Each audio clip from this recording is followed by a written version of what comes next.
peace, and freedom. Ekuebu, come on in the house. Ekuebu just said, come on in the sacred house. And Nini, welcome. I'm Queen Mother Imakhu, and yeah, it's late.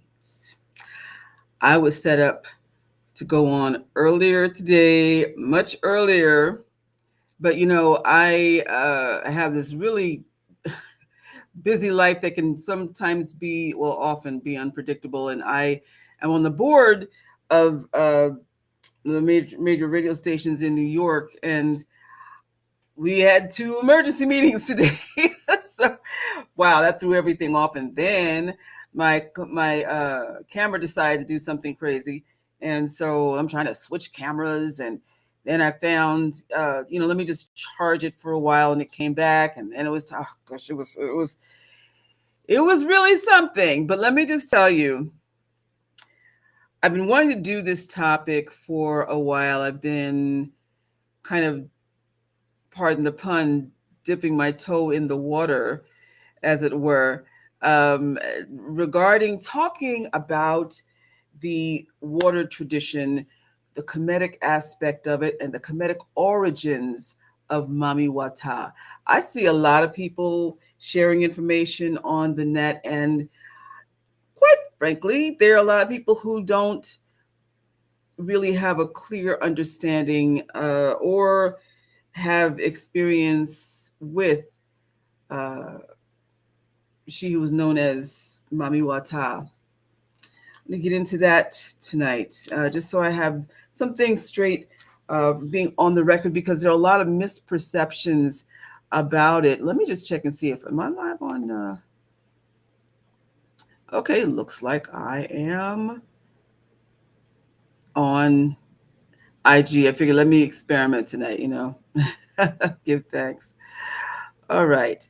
Um, and let me just double check that again. Please, please, please share that I'm on the air. And also, if you have not had the opportunity to subscribe, then please subscribe, hit like or a little heart. Give me some love. We're going to be talking about love tonight and the water tradition, although it's not all hearts and flowers.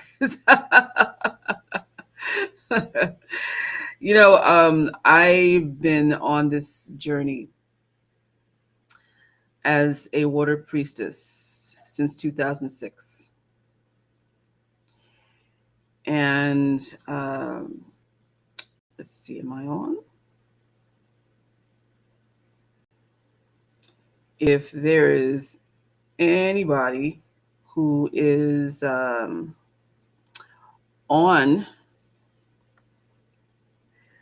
IG, please let me know, okay? Please, please let me know. I see myself, but I'm not sure if it's showing on, let's see. I have absolutely no indication, none. Okay, so, okay, I think we're live now. Thanks. All right.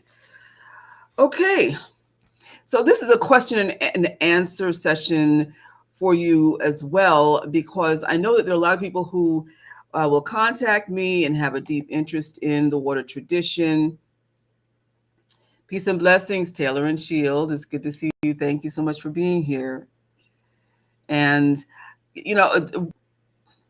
people get all kinds of excited because people have many different notions of what Mami Wata is about, and also have misperceptions regarding Kemet, and always think of the sun, okay, Ray, which is the way it's supposed to be pronounced. It's not Ra, it's Ray.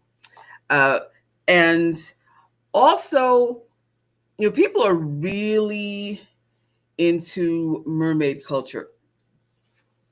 Now, I don't know how much of that today has to do with generations coming up on The Little Mermaid. There's even been a new movie that came out, was it last year? 2 years ago? But Actually, mermaid stories came out of ancient Africa. Yes. There's a story I discovered when I was, mm, wow, I think I was almost 40, and I was in this relationship with this person. Yeah, no, I have myriad relationship stories. Um, the story really, when I found it, because I'm a storyteller, and that's a whole other thing. It's a whole profession. It's in the Kemetic tradition. It's called being the Sajeti, which is a story for another day. But anyway, it's being a cultural keeper and also storyteller. What became known in some parts of Africa as the griot. There are many other names, but anyway, that's a story for another day.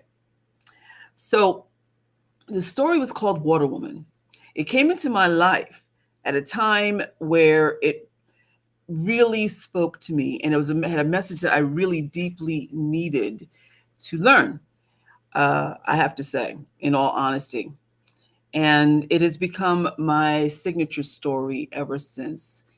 Actually, people called me Water Woman for a while. And also, I'm a Pisces, got a bunch of water in my chart. But it's an Afro-Brazilian tale about this mer woman who ends up getting involved with, quite unexpectedly, with a human who is a narcissistic male who just takes her magic for granted. Okay. And but it's a story for, I always say it's a story for women. It's also a story for people who are mystical and who have a tendency to be so big-hearted that you give, and um, not always get back what you expect. But see, here's the other thing. Because if you're called to the water tradition, then giving is part of it, because you're here as a healer. And, there are people who think, well, do me a favor, just kind of give me an idea of what you think the water tradition is about, and the whole thing with mermaids. And, people think that it's all truly like some fairy story. And by the way, mermaids, or mer people, as they're known in European language, they are part of what would be considered the Fae. The Fae are the mystical elements, and these are spirits connected to the elements. And of course, mermaids are connected to water, excuse me, and also air, believe it or not. Well, truthfully, they're connected to all of the elements, but their main element, of course, is water. But people have this whole thing of, oh, beautiful, lovely mermaid. And, people are like, oh, I want to be a water priestess. And they get dressed up in all kinds of dramatic clothes and go take pictures have pictures taken of them at the beach. And, this whole kind of like a fantasy, almost ethereal sort of imagery that they want to put forth. And let me just tell you something. I have yet to live that. I've been initiated since 2006. And I want to explain more about that to you too. But I mean, although I have to say, the 2 days of my initiation, my first initiation, because I've been initiated twice in this tradition, they were magical, mystical, beyond amazing, more than I had even expected. But they also opened up the gifts I already had as a healer, and also just so much more, giving me greater insight into myself, into my family, into my lineage, into tradition, again, learning that the merfolk tradition goes back to ancient Africa. But now, what about Mami Wata? Okay, so let me just pull up a couple of books here for you. I have 4 books to recommend for you exactly. Okay, going to the nganga initiation. Nganga is spelled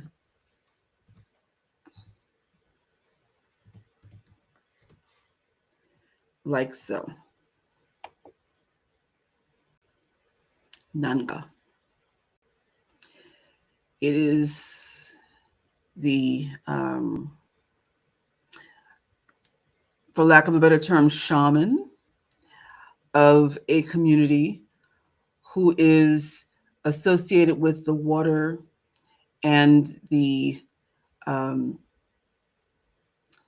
trying to think of a really good way of putting it, because unfortunately the term water spirits has become so very negative because of the fact that people don't really understand about it. And I also want to remind you that there is a positive and a negative with all things. So that goes along with that tradition as well, and that sphere of beings, so depending on where you are and what you attract to you, but also who is in your lineage, who brings you in, who is your initiator, what their intentions are, and also what you bring to it in terms of your heart and your desire to stay pure within the tradition. This is something that has touched all. There are stories of mer people all over the world, but this is not even so much about the people, although there's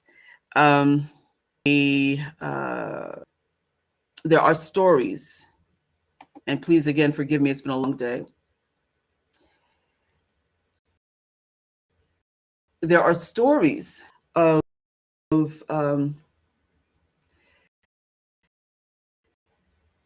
when you're called, because baptism is the first step, well, into formal initiation. All right, first, we'll get to that. It's said that if you are called, then there's a possibility that you can get snatched by a mer person, disappear for 7 years, and they train you beneath the ocean's floor at a whole other realm. Many cultures are familiar with the stories about the realm. This is supposed to be the mystical realm where in some traditions there, for instance, in Vodun, Haitian Vodun, it's said that our ancestors are there. It's called Guinan. In Guinan, this is a beautiful place where the afterlife is. And so, oh, thank you so much for that, Taylor and Shield. Thank you. I'd love to know more about your name. Post a little something about that. Anyway, so the whole thing about getting taken away for 7 years, and you can look this up. These stories are true, all right? Because I've talked to people who had family members who went through that, okay, over in the motherland.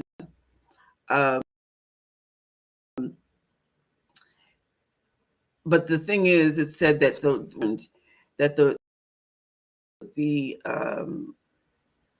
entity that entity, I don't want to use that word either. The water person who takes you ends up returning you, and you come back all the wiser. You're taught all kinds of secrets about healing. You're supposed to then bring this to your community. You're returned as a healer because this was your calling, and this is what you signed on for before you came on. So here's what I've learned. Don't get taken under the water, because no, I didn't. I didn't. I didn't get taken away for 7 years. But you still get your lessons. You get your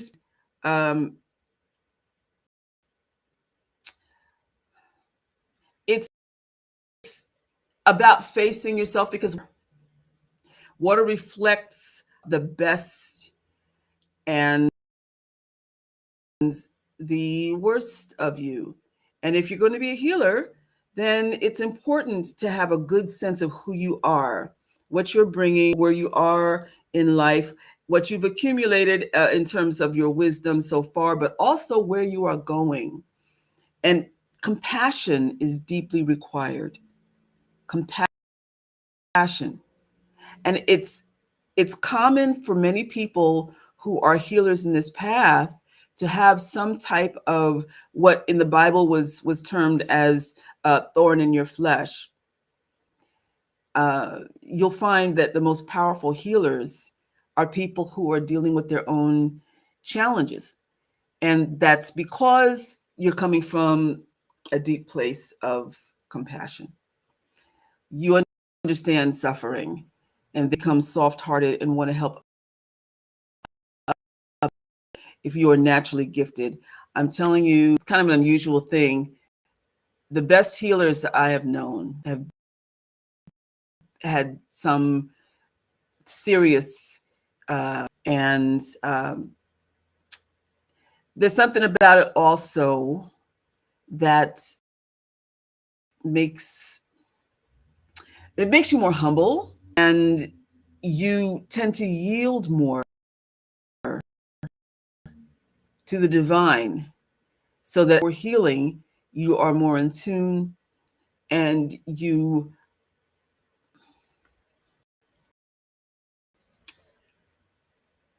what can I say? You're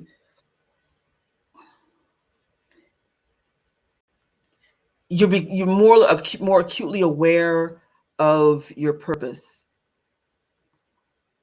Yes, you're more acutely aware of your purpose. All right, so how did I become initiated? Now, I'd shared a couple of videos ago about how I've been initiated like 16 times in different traditions. And I have to say that it is truly at this age, what's today's date? No, next week I will be 65. And I am now at a place where all of this is coming, has together, all of it. And the knowledge and wisdom that I've gleaned from all the other traditions that I've been initiated in, but it all comes into what was necessary for me to do for my path. The initiation that I had for becoming a nganga came about because, as many of you know, have epilepsy. And in 2006, thank you for sharing all of that, Taylor. Thank you so much. And that's a cool name for your company. So in 2006, in January 2006, my father passed away. He had pancreatic cancer, and it was unexpected. As you know, pancreatic cancer just comes up and grabs. And I was in a place of not deep mourning, but also deep introspection, because there was so much that I wanted to know about my family. I felt like I didn't have enough time. But a big thing also had to do with the epilepsy. I didn't get diagnosed with epilepsy until I was 35. I had been having seizures my entire life, various forms. You know, they say 60 and 80 different shapes. People always is what you see on television with somebody falling out on the floor and frothing at the mouth. And by the way, that's not like foaming at the mouth. It's saliva that, misperception. And also, by the way, if you ever teacher, do not stick a spoon in the person's mouth, because you probably will end up with this. That's an old wives' tale. Don't do that, okay? But so I had to try to figure out then once on how to live with this. But I also found out after I got diagnosed from my father by the family. It's like, why did you wait until after I got diagnosed to tell me? But okay, so father passes away, and I remember sitting one night in front of the computer, and I just started praying. I said, I've been told before that there were some spiritual answers related to the epilepsy. And I had to go and get that. I had to go and find out what that was about. So I said, I need an answer. Please tell me, what is this about? And I put in epilepsy and spirituality, something like that. I think that's what I put up. And I found this website that popped up that talked about epilepsy as what is considered a sacred illness. Stay with me now. Remember what I said before about compassion and people who are healers who end up having their own challenges, right? So, yeah. And so this was from this author, Michael Ortiz Hill. And he had written about the topic of sacred illness and why. Because he himself had become by Augustine Condemnois, also known as, well, I refer to him as Baba Condemnois, okay? Baba Mandaza Condemnois. And so Baba Mandaza is from Zimbabwe.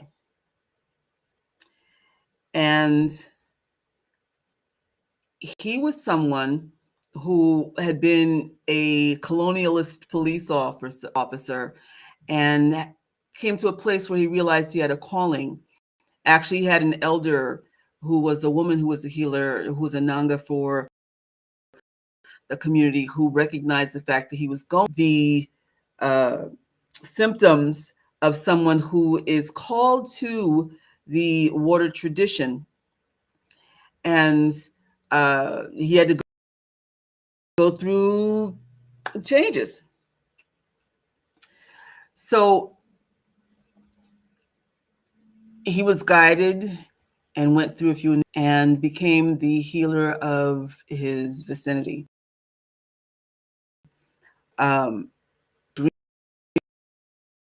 Dreamed of each other. Something drew Michael to Zimbabwe. Dreams. And they became like brothers. And as Mandaza saw Don Miguel, as I call him now, and he actually is an ancestor now. But as soon as he saw Don Miguel initiating him, because he knew this what he was to do. So here is the very abbreviated version of the story. So when I read the article, it spoke to me. And so I sent him in the early hours, I sent him a text message and said, I'm called Water Woman.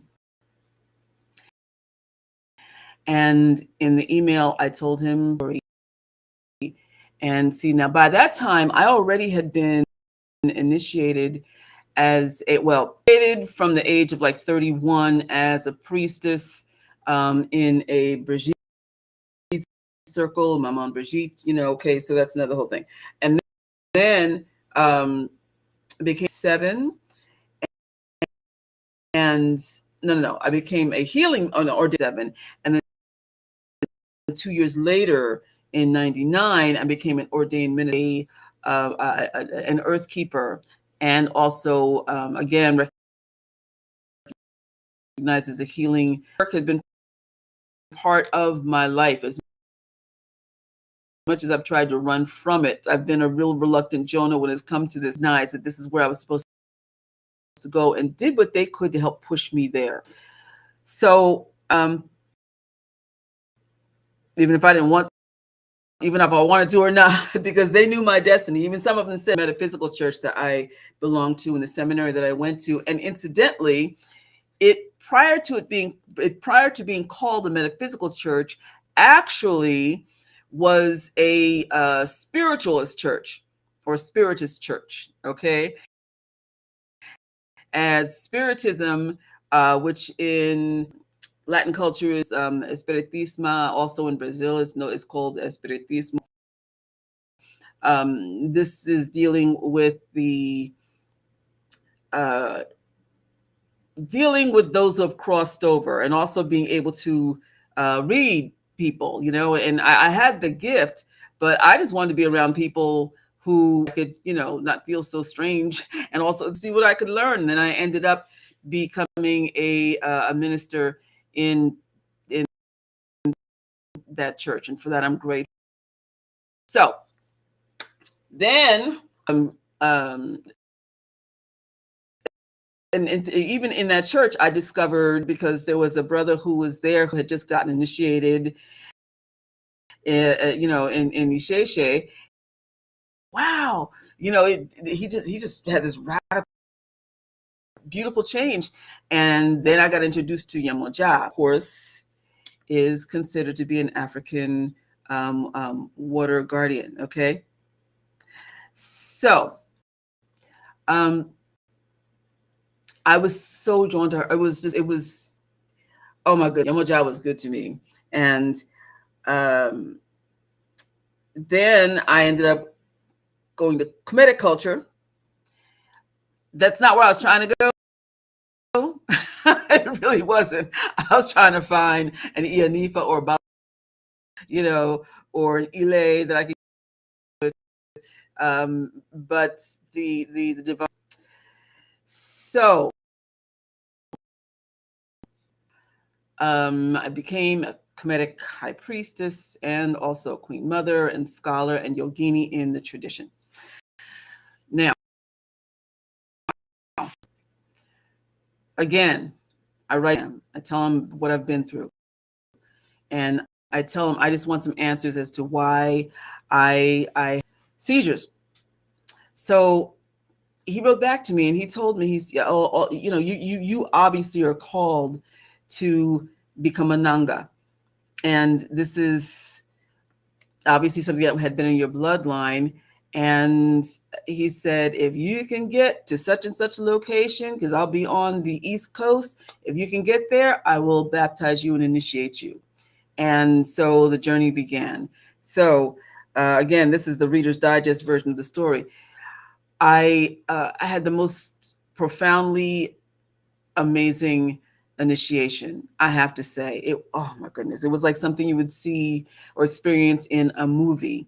And even with the whole notion of getting there, as soon as I said, I'm going to go, yes, I can get there. And then I hung up the phone. I was like, I'm broke, so, but everything started just coming together, and even my mentor of 13 years, she had said, this is your calling. And she said, you need to get there. I'm going to send you a check for some money, right? And other people just like, boom, boom, boom. And also, I want to say this is important, because people don't realize the importance of protocol and why this is important when it comes to things like this.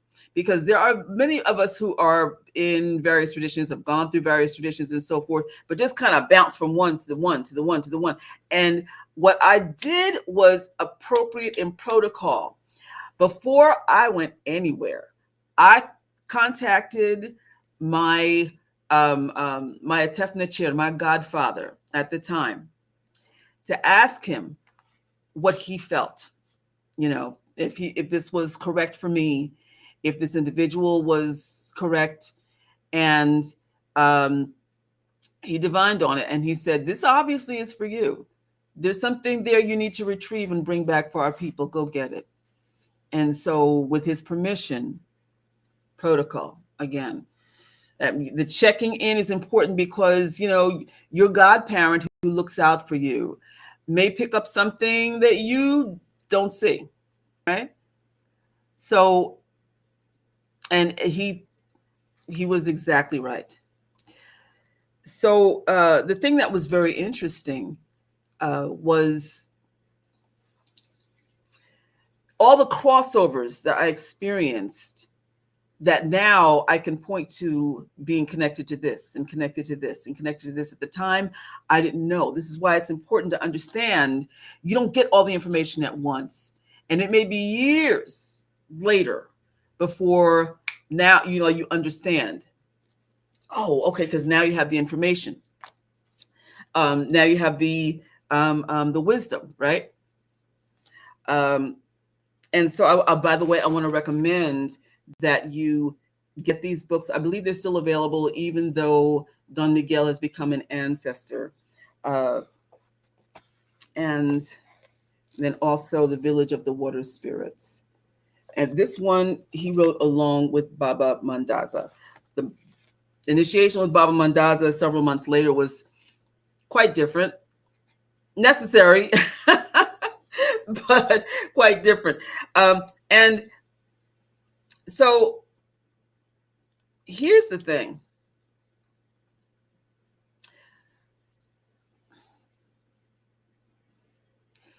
So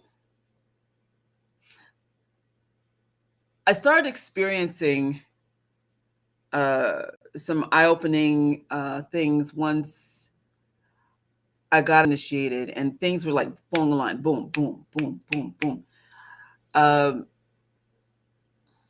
And I also started seeing how it lined up with the Kemetic tradition, which I had to go and have a conversation about with Baba Mandaza.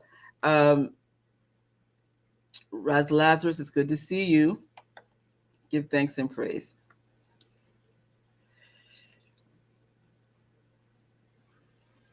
Thank you for the love. So, the Kemetic piece. Yeah. Well, as someone who has practiced in all of these traditions, you start to see how things interconnect, and that's also part of it. I'm going to tell you, though, that initiation is not what people often assume that it is. And at first, it was introduced to me as being something so simple.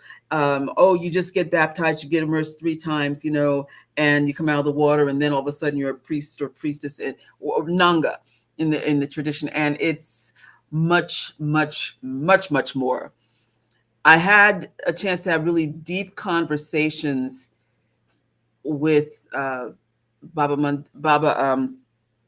Mandaza too, but also especially with Don Miguel, because the fact that the initiation that he did with me was just,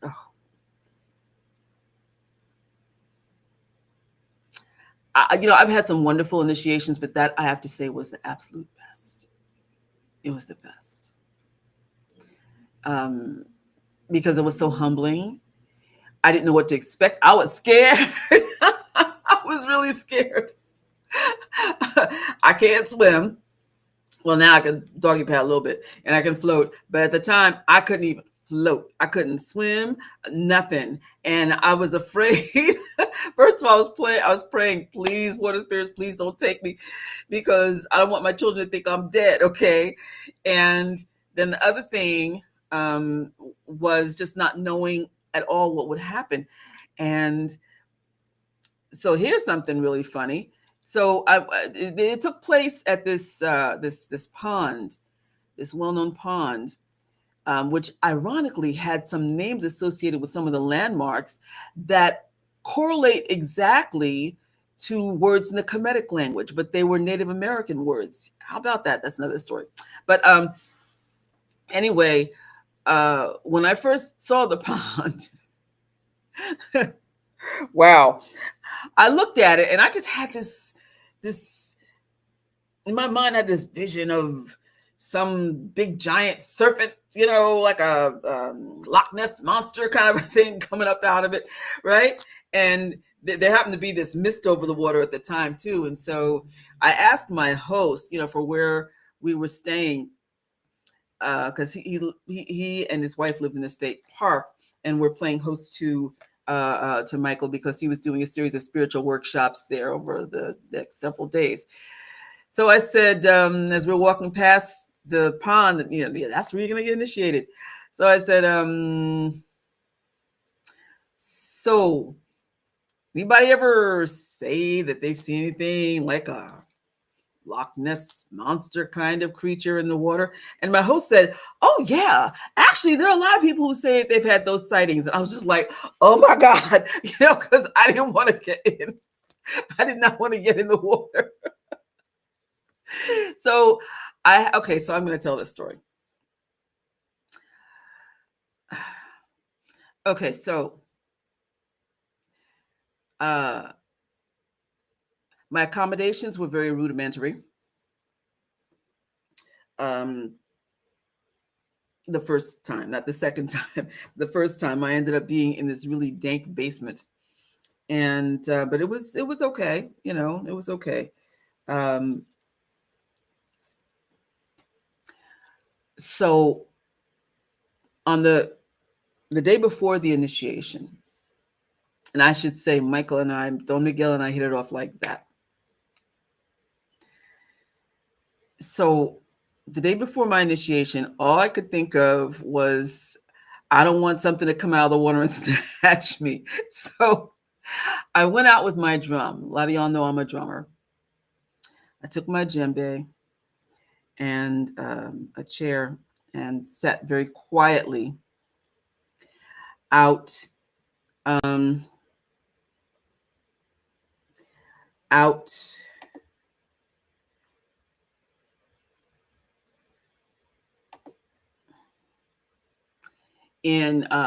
the dock. Okay, there's a little dock that led to the water. Okay. And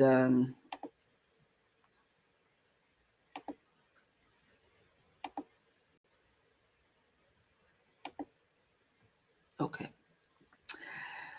And I did it to try to get myself psyched up so I could get in the water the next day. And so my hostess, she asked if she could come out with me. And so she sat there. I started drumming. And I went into trance, right? I just tranced out. But just before I did, all of a sudden I see this frog pop up 5 feet ahead of me in the water. Okay. In the weeds and the reeds. And it just popped up and just sat there, right? So I tranced out drumming. I drummed for about an hour. And when I came back, my hostess pointed behind me, and there was a black snake. And it was 5 feet behind me. So 5 feet ahead of me was the frog, and 5 feet behind me was the black snake. And my hostess had said that it had slithered out from the grass and stayed there behind me the whole time. And she said to me, if I had not seen it, if you had told me, I wouldn't have believed you. And the funny thing is, 6 years later, again, things unfolding. 6 years later, I found out that there is a Kemetic symbol. The frog and a serpent. The frog that is riding the energy of a serpent.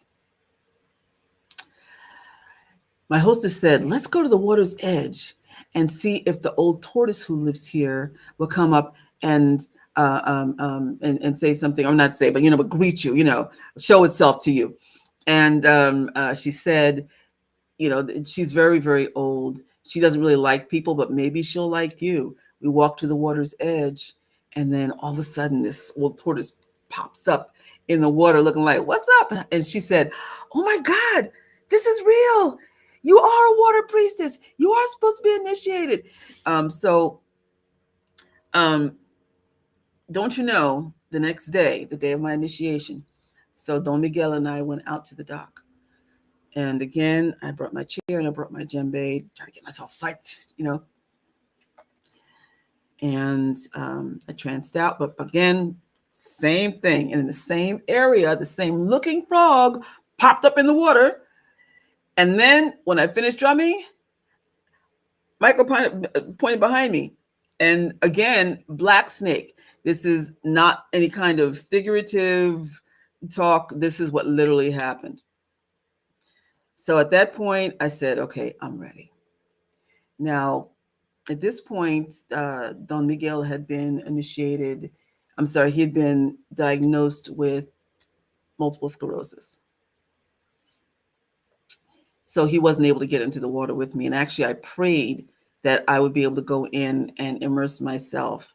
But he did these beautiful prayers from the Shona and Ndebele tradition, which is the Zimbabwean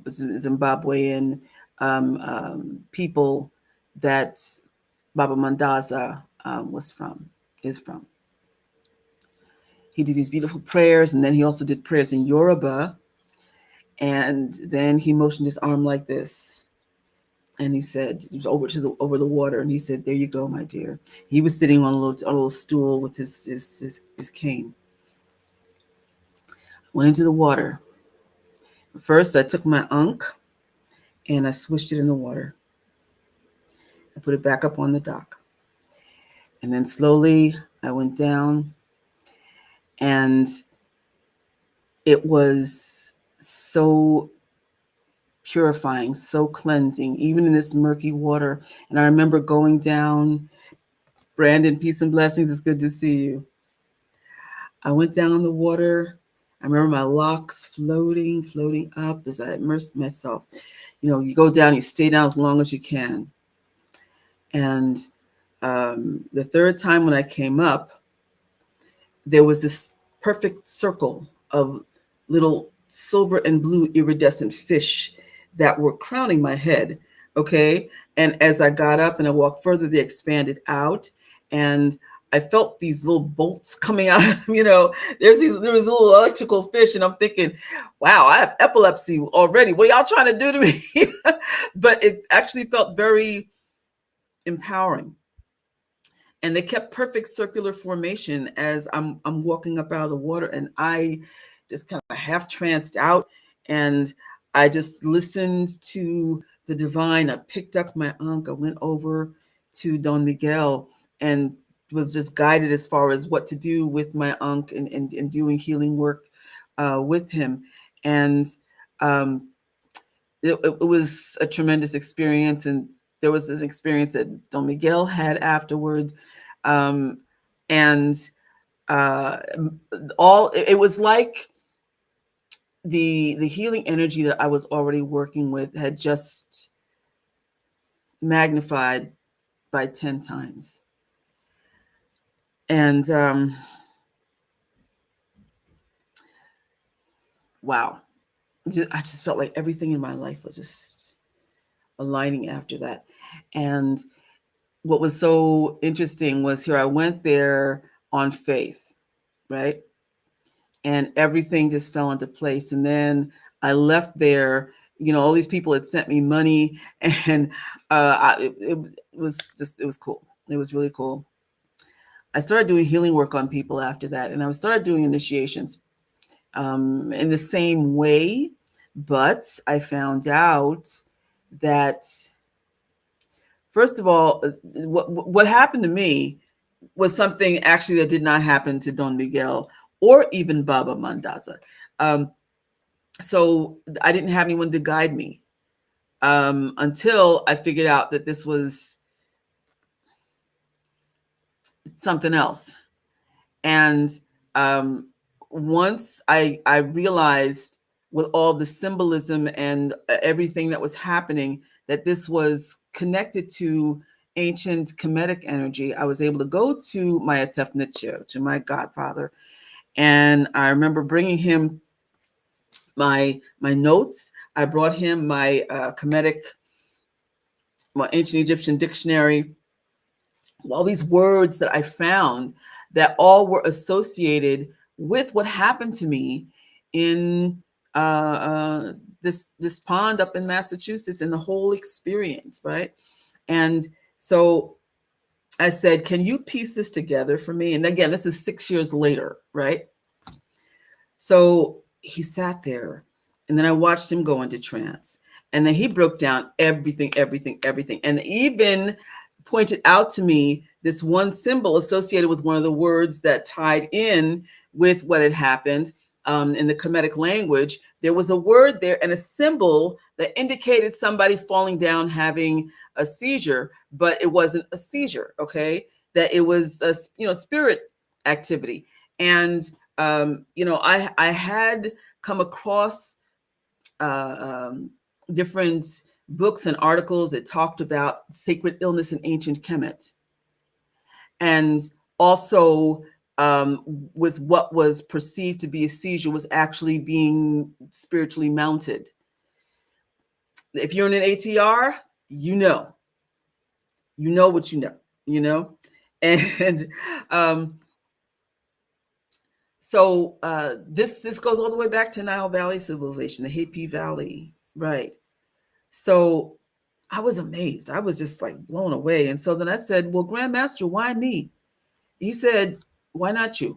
This is what you signed on for, okay? Before you came on the planet, this is what you agreed to do, you know?" So there are a couple of places in ancient Kemetic writings, like in the book of Ankh-Shushanki, and also the book of Pebor, where it says, you've heard this before, humans make plans and God laughs, okay? And so that's what I basically was being told, okay? You may think that you were here for one reason, and I know you had hopes of this, that, and the other, but then you need to accept the fact that this was your calling. How many of you can understand what I'm sharing with you so far? I know this sounds like something out of a movie. Well, it seemed like something out of a movie. And oftentimes still, there's been so much that it seemed like it's been out of a movie. Because when you enter into a mystical life, or you come into this life dealing with mysticism and with natural gifts that end up becoming honed, and I have to say that my experience at the metaphysical church completely prepared me for this. My mentor, who was one of the teachers at the seminary, had a class on how to work with Atlantean paddles, right? That's a story for another day too. And then later I come to realize that this was exactly the same work that you do with your Ankh. Nobody taught me how to use the Ankh as a healing tool. Well, no, my mentor did. I just worked with the Atlantean paddles instead. And then later, when I became a double Ankh carrier, then I realized, oh, these are healing tools, right? So when I've initiated people, then I've given them lessons on what to do with using them as healing tools. And it's important to just not get something because it's pretty. Okay. The Ankh back in Kemet was a symbol, yes, but for those who were in the priesthood, they understood that it was another healing tool along with all of the others that they had, and the ones and they were just vast, right? So oh yes, Don Juan Castaneda books, yes, yeah, the whole thing with the spiritual journeys and all the mysticism along the way, absolutely, right? And I didn't even become familiar with him until well after I'd been initiated. Like, let's see, this is after the initiation. Somebody was saying to me, "You should read his books." So they're on my shelf to this day. Reverend Tamu, how are you? Give thanks and praise. I'm so glad to see you. You know what? I'm going to need to put your Kemetic Ren up here so I can remember. It used to be so easy whenever people would receive the Ren, and I would remember their names. But now, you know, listen, I got to work on building the memory back up. So, my initiation with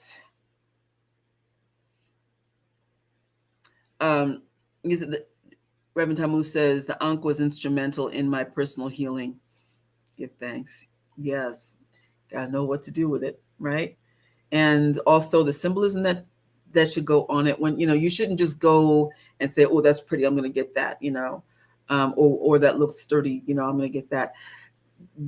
We have very particular metals that we ask to be incorporated when we have our Anku or Ankhs made, and also particular gemstones that correlate to the healing work that we do, and also to the energies that are tied into our Per'ankh, our temple.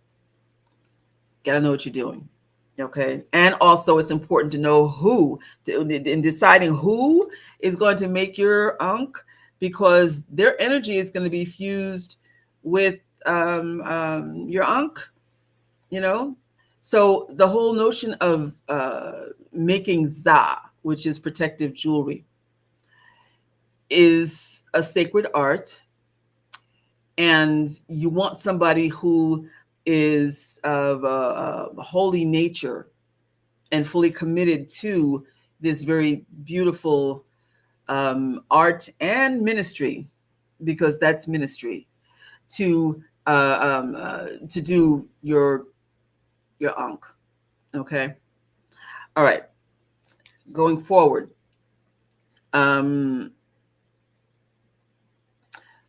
The conversations that I ended up having over the years with Don Miguel had to do with the fact that, and he found himself also, and then also based on what had happened with Mandaza and his initiations. And, you know, again, you'll get to read about, you know, what his journey was like for him. His journey was a trip too.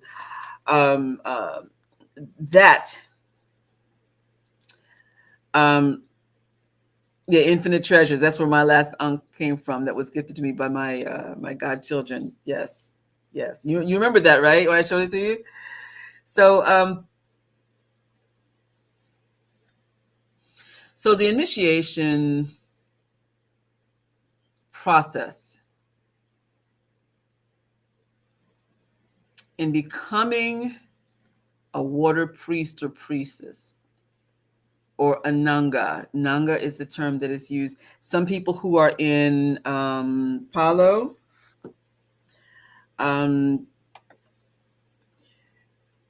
know the nganga to be the pot that is used, sacred pot that's used for mystical work, for healing work, right?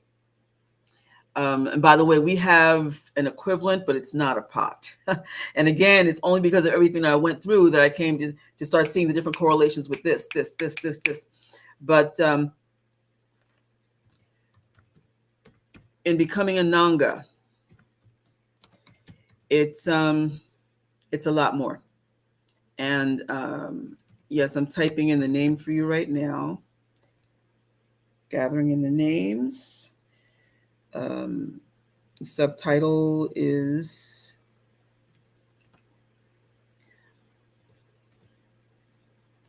there we go. A Journey into the Land of African Gods.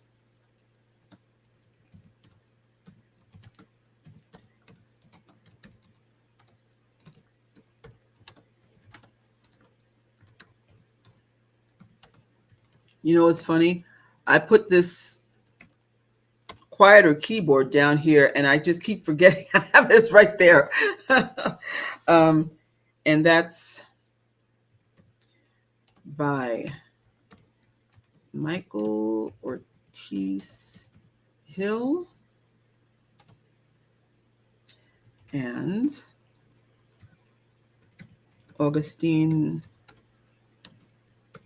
Kandemwa.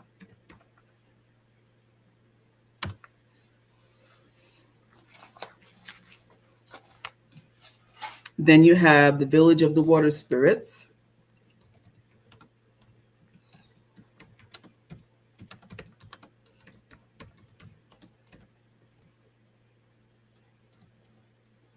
Doing it again.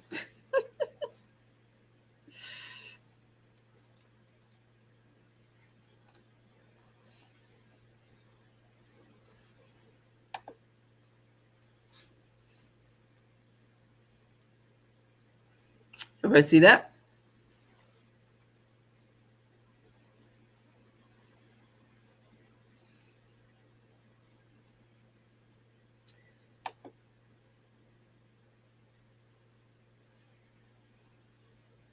Okay. And village of the water spirits. And that's also by Michael Ortiz Hill.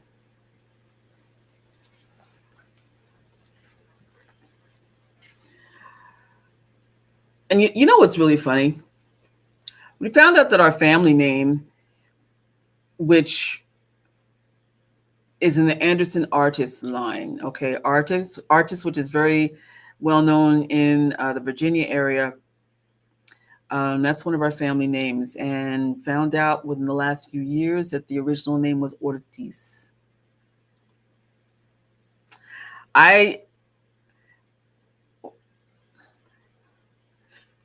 The full circle thing is just so amazing. And, you know, Don Miguel, he would always say to me, you know, he was like, you know, we're just like brother and sister. And we were. We were. And then to think, you know, because he said to me, I think you probably have some Latin blood, you know. And it turned out to be right. It turned out to be right. And on top of that, here's the funny thing. I just found out 2 weeks ago, you know, listen, because I already found out that we have Haitian blood, Puerto Rican blood, you know, Boricua, Borican, and also Dominican, Brazilian. Right? We have this full spectrum, right? But then I just found out from a relative, because all these relatives who've been doing DNA tests, and also I've seen, you know, throughout my family's bloodline from the DNA tests and so forth, that we also have that Mexican piece too. We've got a little Mexican blood too. So you know, I truly I believe, just like my Tefnachir used to say, his name was Grandmaster Cam. He used to always say, spirit is real. Spirit is real. Yes. So here's what I came to realize from doing initiations, because I've done many throughout the country, and also from my own process of initiations into various traditions. Preparation is everything. Everything. Lineage is everything. Okay. And then living the culture and doing the follow through after you have made this commitment is everything. There are people that I initiated who basically did what Don Miguel referred to as the tourist thing, because he actually had started bringing people with him over to Zimbabwe to meet Baba Kandemwa in person, although he used to bring him here too, because he felt very strongly that our Bantu water traditions needed to be brought back to us. And so that was the focus, you know, remarrying us to our ancient traditions. And, you know, when the enslaved were brought here, they actually did bring the water spirit tradition with them. Here they were called Simbis. In Zimbabwe, they are called njuzu. And there's a word in the Kemetic language that is similar to njuzu, njutu. And they're also known as Simbis in Haiti and other parts of the motherland, especially in Vodun tradition and also other traditions like Sanse in Puerto Rico, Dominican Republic, in their version of Dominican Vodou. It all comes full circle. So his dedication in working to bring us back our traditions was so important. And so he would bring Mandaza here to the States and to connect with Black folks here. Now, here's what happened. So at some point, a famine hit Zimbabwe, and Don Miguel panicked and decided to bring Mandaza to folks who were outside of the community. Instead of dealing with the Black and Brown community, he brought them outside to his wealthy friends who were who were not like us, okay? and there he kind of got trapped, and then he became a willing trap person, okay? And it became the thing, raise money for this exotic Zimbabwean shaman, right? And then it became, let's go and take a trip over there, right? And so next thing you know, it becomes like taking a tour and just like a fun trip, right? And so then as part of their sightseeing, they would at some point go to the water and get baptized, go through that form of initiation, and then say, okay, that was fun. What's for lunch? Where are we going for lunch?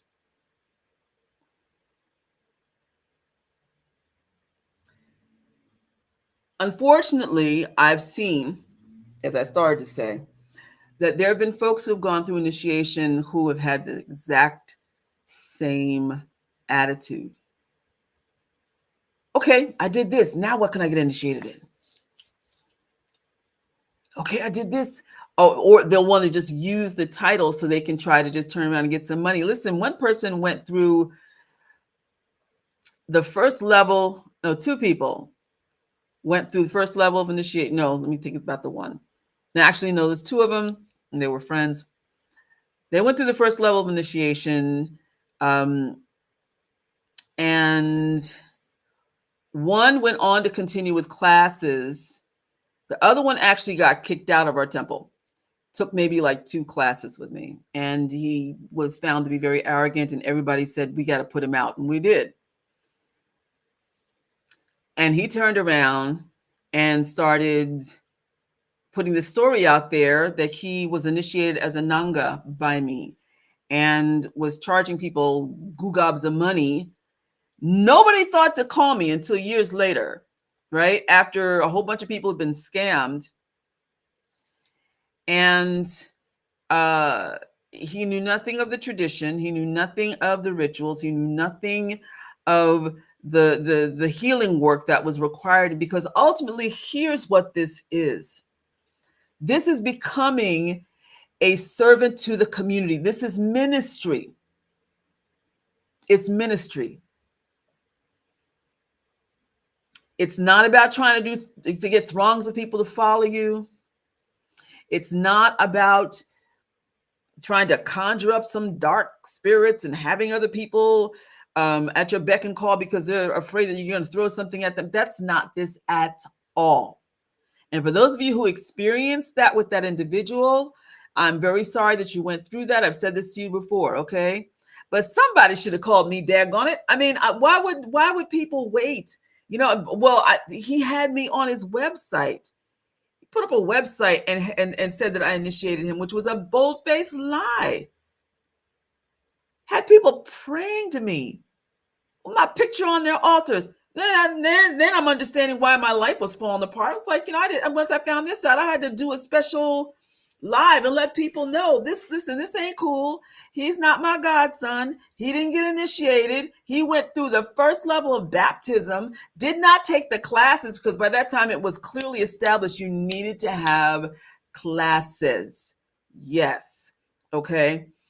And on top of that, got kicked out, and plus was charging people 10 grand. And this is not that kind of party. Initiation into this is not no. So he ripped a bunch of people off. He hurt a lot of people's trust and feelings, has tainted the tradition because people don't really understand what it is. Listen.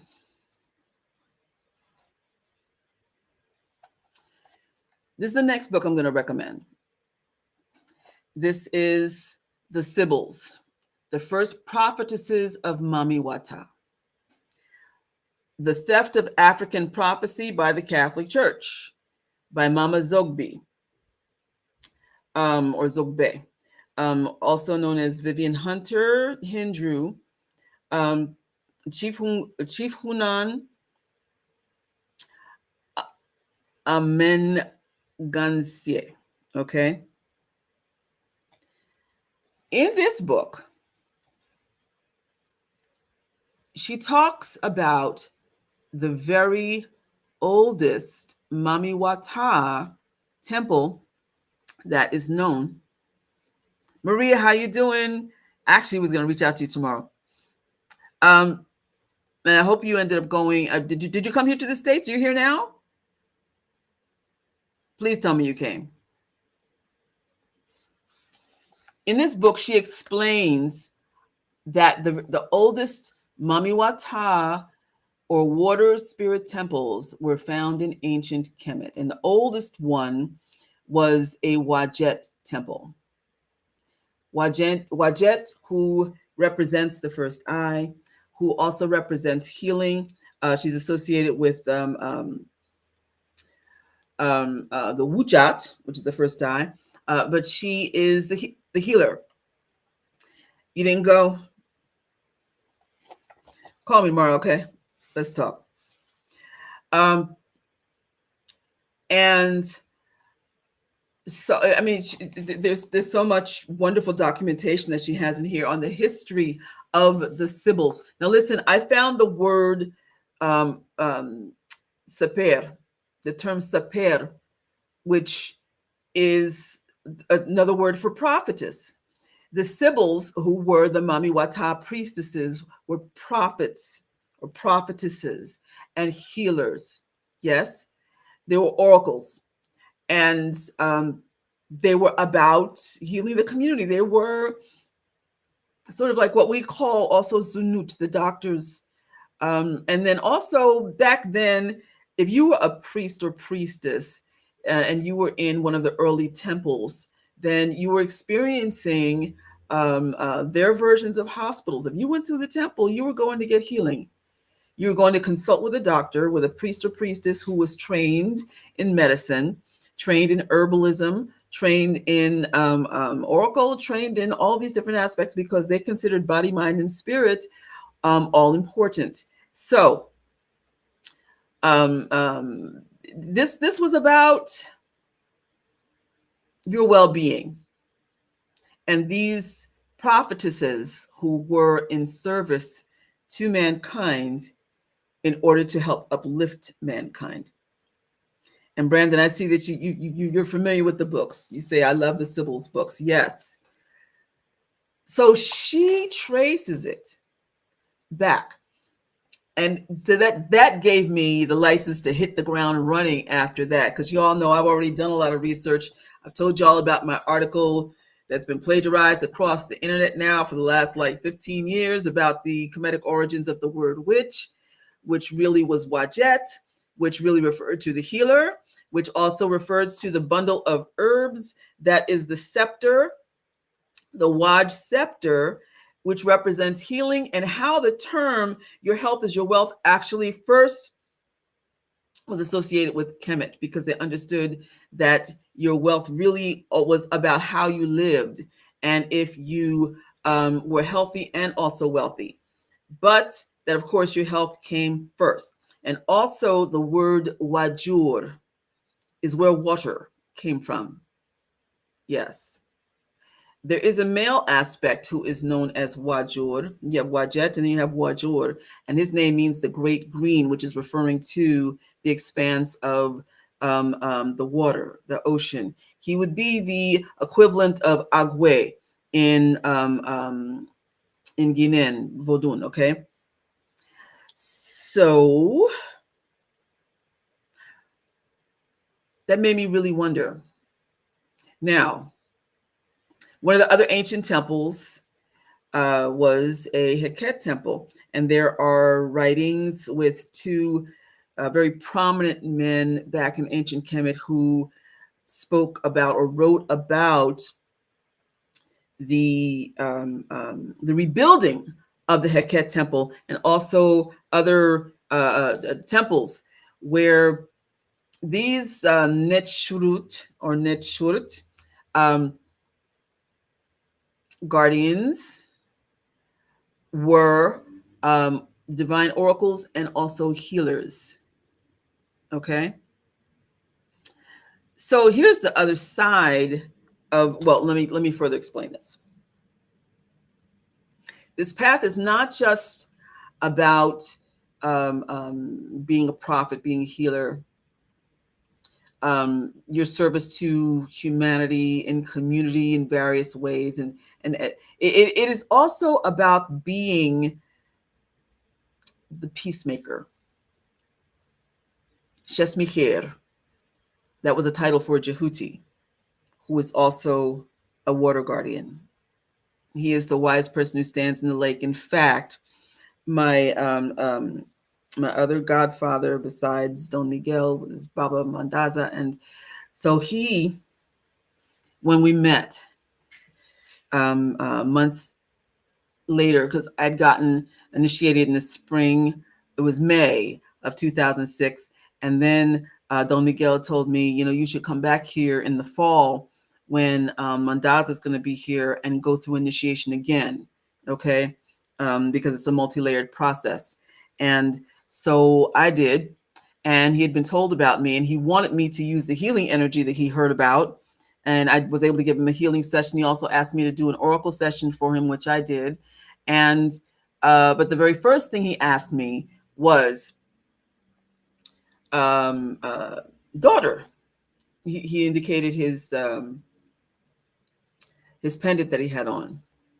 He said, "Who is this? Someone gifted this to me." It was Jehuti. And so then I said, "That's Jehuti, Baba. And he is one of the Kemetic guardians." He said, "Yes, I know. I understand you know a lot about ancient Egypt. And so you'll be able to teach me a lot. Why was this gifted to me?" I said, "Because he is the wise man of the waters and who stands on one leg in the stillness of the lake. And so he is a mystical shaman in the same way that you are, Baba. That's why it was gifted to you." He said, "You have much to teach me." And I remember thinking, what? But he also had shared with me, after he got to know me after a couple of, immediately actually, to tell him more about the spirits that I was working with, the Kemetic spirits. He said, "You work with the high spirits." He said, "I'm trying to get to the higher spirits." I remember thinking to myself, oh man, what? I'm not trying to hear that. You're going to teach me something, right?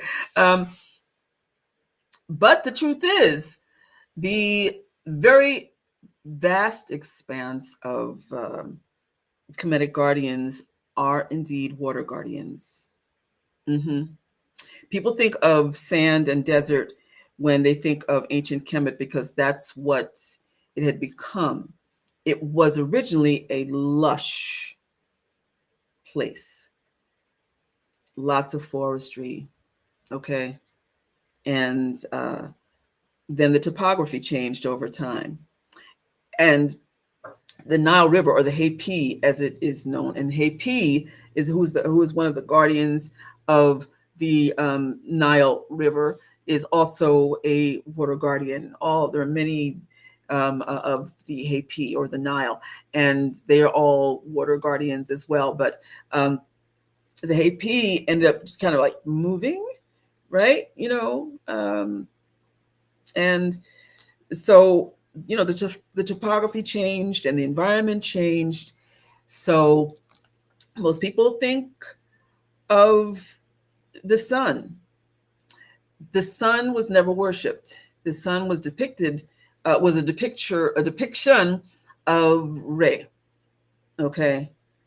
But he represents all of the energy in life. There's energy in everything, right?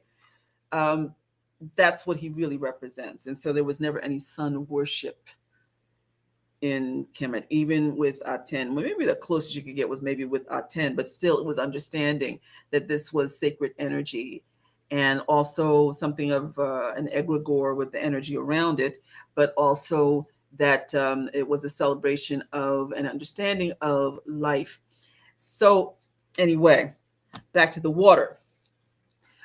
The water was truly life, because people very much depended upon the Hapi.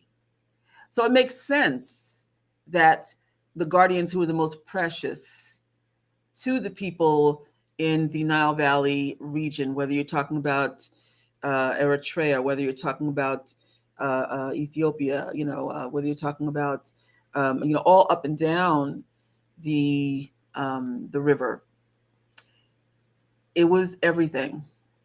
They needed it to irrigate the land. They needed the flood waters. They prayed for the flood to come so that way they'd be able to grow crops. They had a very, very well-organized irrigation plan that they used in order to bring the river water to the farmlands,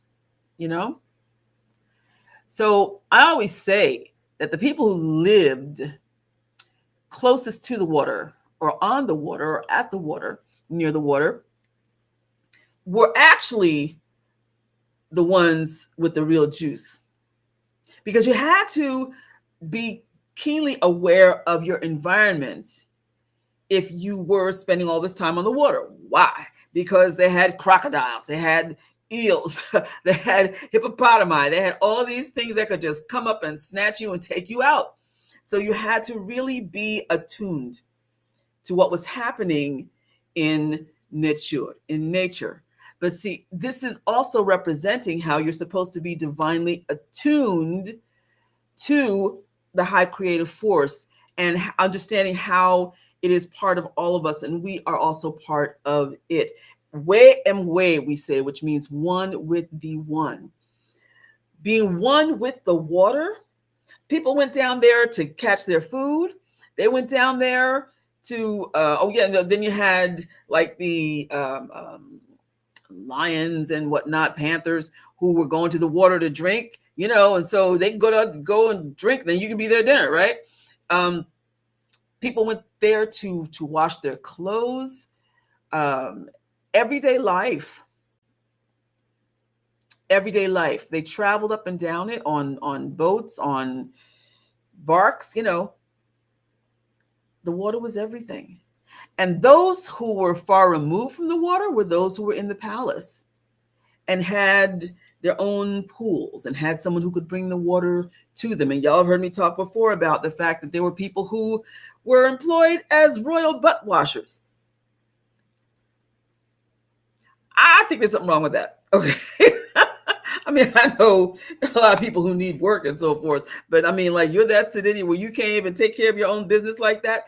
I think that's just, you talk about a humbling job, but also what does that say about the royals? My Lord. But they didn't have to deal with the dangers of society in the way the average person did. And also I want to point this out.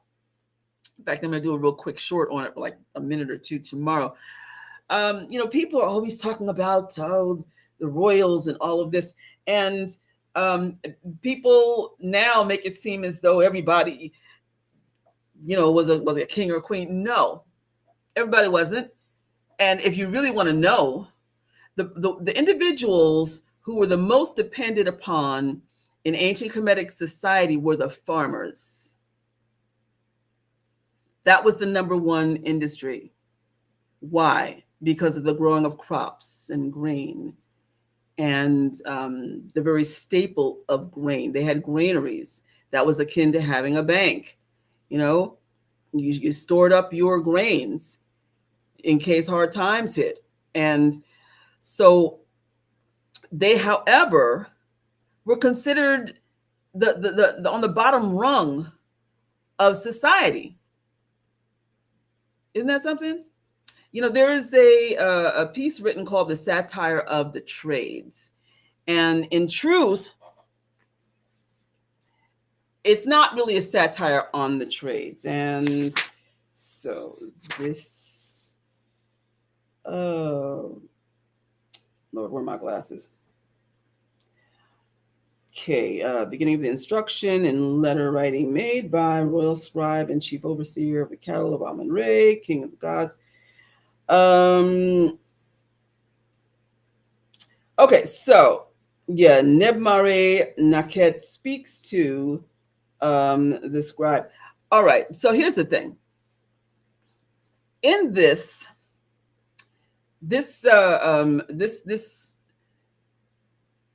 highly respected person who is a scribe is having a conversation, and has put it in posterity by having it written down to his son, where he goes through how terrible all the jobs are out there. Okay, people who are barbers, they got to do this, and they're bent over all the time. And, then you have those who do this job, the fishermen, they stink. And then on top of that, at the end of the day, blah, blah, blah. He broke down all these different jobs. You don't want to be a potter, because you're dirty all the time. But the real reason, it's not like he was cracking on all the other jobs. Well, he kind of was. But his real purpose was he was cracking on his son. He was saying, listen, you're a teenager. You're soft. You haven't even been with a girl. These trades are not cut out for you because you're not strong enough to do this stuff. This is hard work. Listen, be a scribe. You're a scribe. You'll always be well taken care of. Your hands will stay soft. You don't have to sweat. So it was really an insult to his son, basically saying, you ain't cut out for nothing else. Okay. And, but when you're reading the descriptions of what the average day was like for so many people, you actually gain more respect for them. Because again, these were the people, even people who were working at the marketplace, all of this, men, women, these were people who worked hard. I thought about, for those of you who are familiar with the Loa, I thought about Kuzan Saka, right? He's about hard work. He's about knowing the land, working the field, right? He is agriculture, but he is also being in touch with the elements, which you need to be if you're a farmer, right? But the whole idea of hard work, So when I think of people who had to work at the Hepi, at the Nile, these were hardworking people who took chances, right? And, you think about it, how much of your own personal mysticism you need to build up in order to be at peace with the life in and around the river. Yeah. And if there was not a flood, the people depended on the flood waters. They prayed, they did rituals and so forth. They prayed to Khnum and Hepi, to please bring abundance. HatMehit was also associated with the flood. So was Nit, Anket, Satet. They're all associated with the flood. People would pray to them, please bring us the flood waters, please let them rise. Because if they did not, then that meant that people were going to starve. People would then, because they didn't have the grain that would grow, because they couldn't irrigate the land, they had to depend on the fish in the water if they could get that, right? And it became more dangerous for them because then they had to do more hunting as opposed to growing so that they wouldn't starve. And, taking a chance. Listen, it wasn't even recommended to go out at night because you didn't know what would snatch you, right? So what is all that saying about being a water priestess? It's saying you got to really be on your game. You got to be really astute. Water is tied with emotions, right? But it means that you need to be in touch with how you feel because, when you're manifesting, it's said that you need to have feeling that is associated with that as well in order to really believe and connect with the energy to make what you are desiring to manifest a reality. Also remember, we're comprised mostly of water. How we treat ourselves that's a direct reflection on what we are able to garner in the world and how we are thought of by other people. And see, here's another thing. Because the word mer is the word for water and the word for love, and the symbol is an ancient ho for cultivating, H-O-E, because love must be cultivated. Think about the correlation between mer, the water, mer, love. To live around water constantly, to make that choice, yes, it's a necessity, but it's also something you have to really grow to love. That's part of that becoming one with the elements, right? But with priesthood, ministry, in dealing with the water, and also having an understanding, we were talking about the animals, we were talking about the water guardians, who also reflected the different aspects of nature. You've got to understand all of the aspects of water. There's steam, there's mist, there's dew, there's rain. You have the depths of the oceans. You have the stillness and wisdom of ponds, which represent, and lakes, which represent ancestors. You have spittle, okay? Tears. So many aspects of water. Think about it. This is a science. Priesthood in general, ministry is a science because you're getting to know people and their energies. But when you're dealing with mysticism, then that means that you're getting to know science on a whole different level. One of the specialties in Kemetic water priesthood is Heka and the use of Hekau, the understanding of how to pray, how to bring words together, okay, in a formulaic way so that you're able to get a desired result. Call upon this guardian because of this, and this guardian because of this, and it will bring about this from this guardian, okay? That takes time. It takes time. And Heka is associated with HatMehyt, which is a name that in the Budge dictionary, Budge calls sorcerer. Yeah, okay. It's a healing person. Is a woman who is able to heal. And Heka is the man who is the healer and the mystic. And, I saw an interesting discussion the other day where someone from Vodun was talking about how ancient Kemetic culture gave birth to Vodun. And I was like, well, that's right on point with all the research that I've done. But he also, he felt And I felt this was justified. He felt that the word heka was where the Ogun came from. Okay, the Hugan rather. I'm sorry, the Hugan, because the Hugan was the mystic. He's the I keep trying to find really diplomatic ways of putting these terms. He was the mystic, okay, and the head mystic. So that's what the Hugan is, you know. But back to Mami Wata. I don't know if any of you saw the artwork that I put together. Trisha, I know, don't be mad. We got knocked out the past couple of days, either working hard or knocked out. And I hope that you're okay. Okay, let me see here.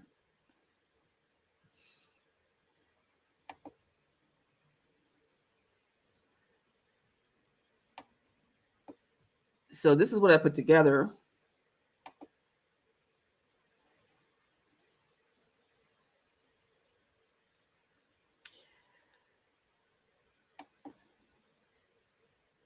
And this is based on, let's see if I have this here.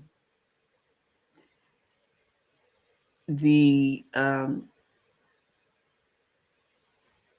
image of HatMehit, who you've heard me talk about a lot lately.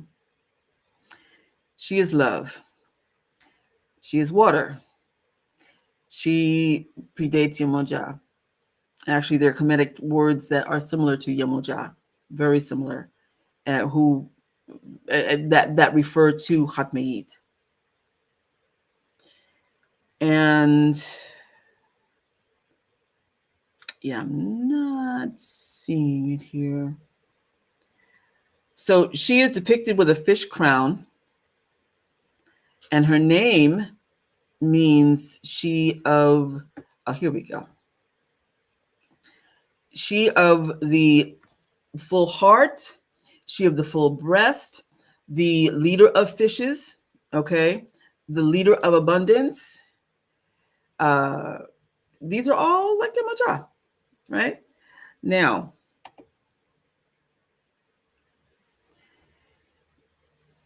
you see the AI image that I created on the left, and on the right, you see an ancient statue of HatMehit nursing baby Heru.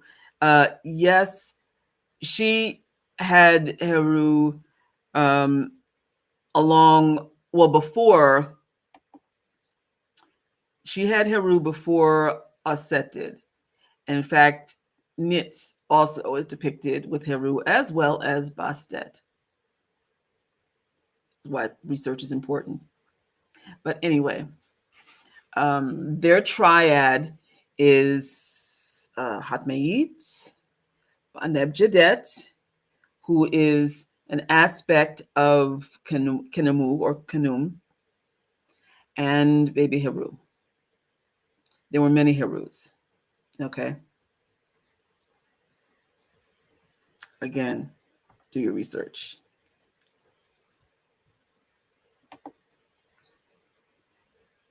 So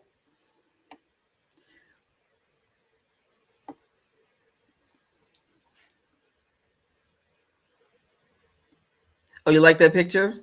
Yeah. I have a bunch that I did on AI. You know, again, there are beautiful things about AI, but there are some things that are really, really jacked up. I was watching a documentary today about Madam C.J. Walker. And so somebody did some AI stuff and they showed her as a child. Listen, she was born the early part of the last century.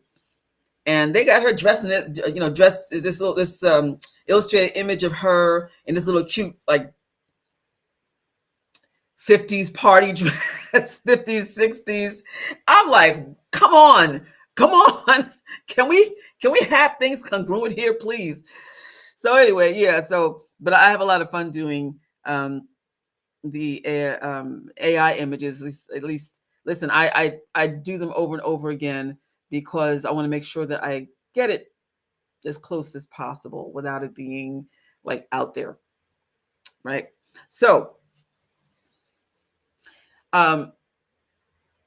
here's what's interesting also. So Mami Wata, her colors are white and red. And these are predominant colors for many, many of the Netrut, of the Kemetic female guardians. Red, especially. Red.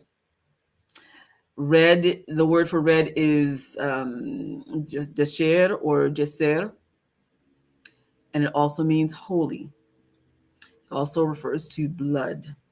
And we know that with women and our blood mysteries, that we consider red to be a truly sacred color. And blood is life. It's another form of liquid that is in your body. And the veins are sort of the rivers or streams that carry the blood. But there's a great deal associated with the blood mysteries. So, red. Red is also associated with many of them because many of them were warriors too. Well, no, every single Netrut that I can think of also doubled as warriors. I've spoken before about how they all have weapons. And, I recently discovered that HatMehit is called the protector of the, what's the Kemetic word for mace?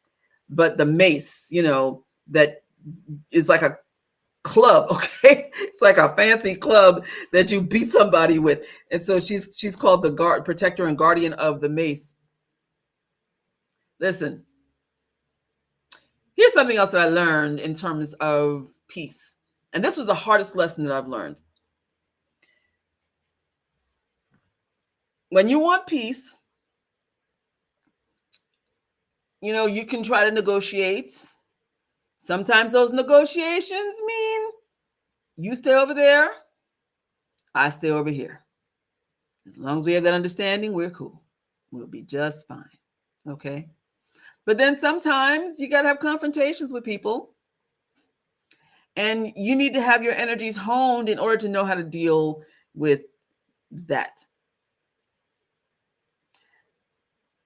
And then also you come at some point or points to terms with your shadow self in ways you would not believe. So, you may think of yourself as being this wonderful, loving person and all of this, but then, you've got that deep, dark part that you don't want nobody else to see.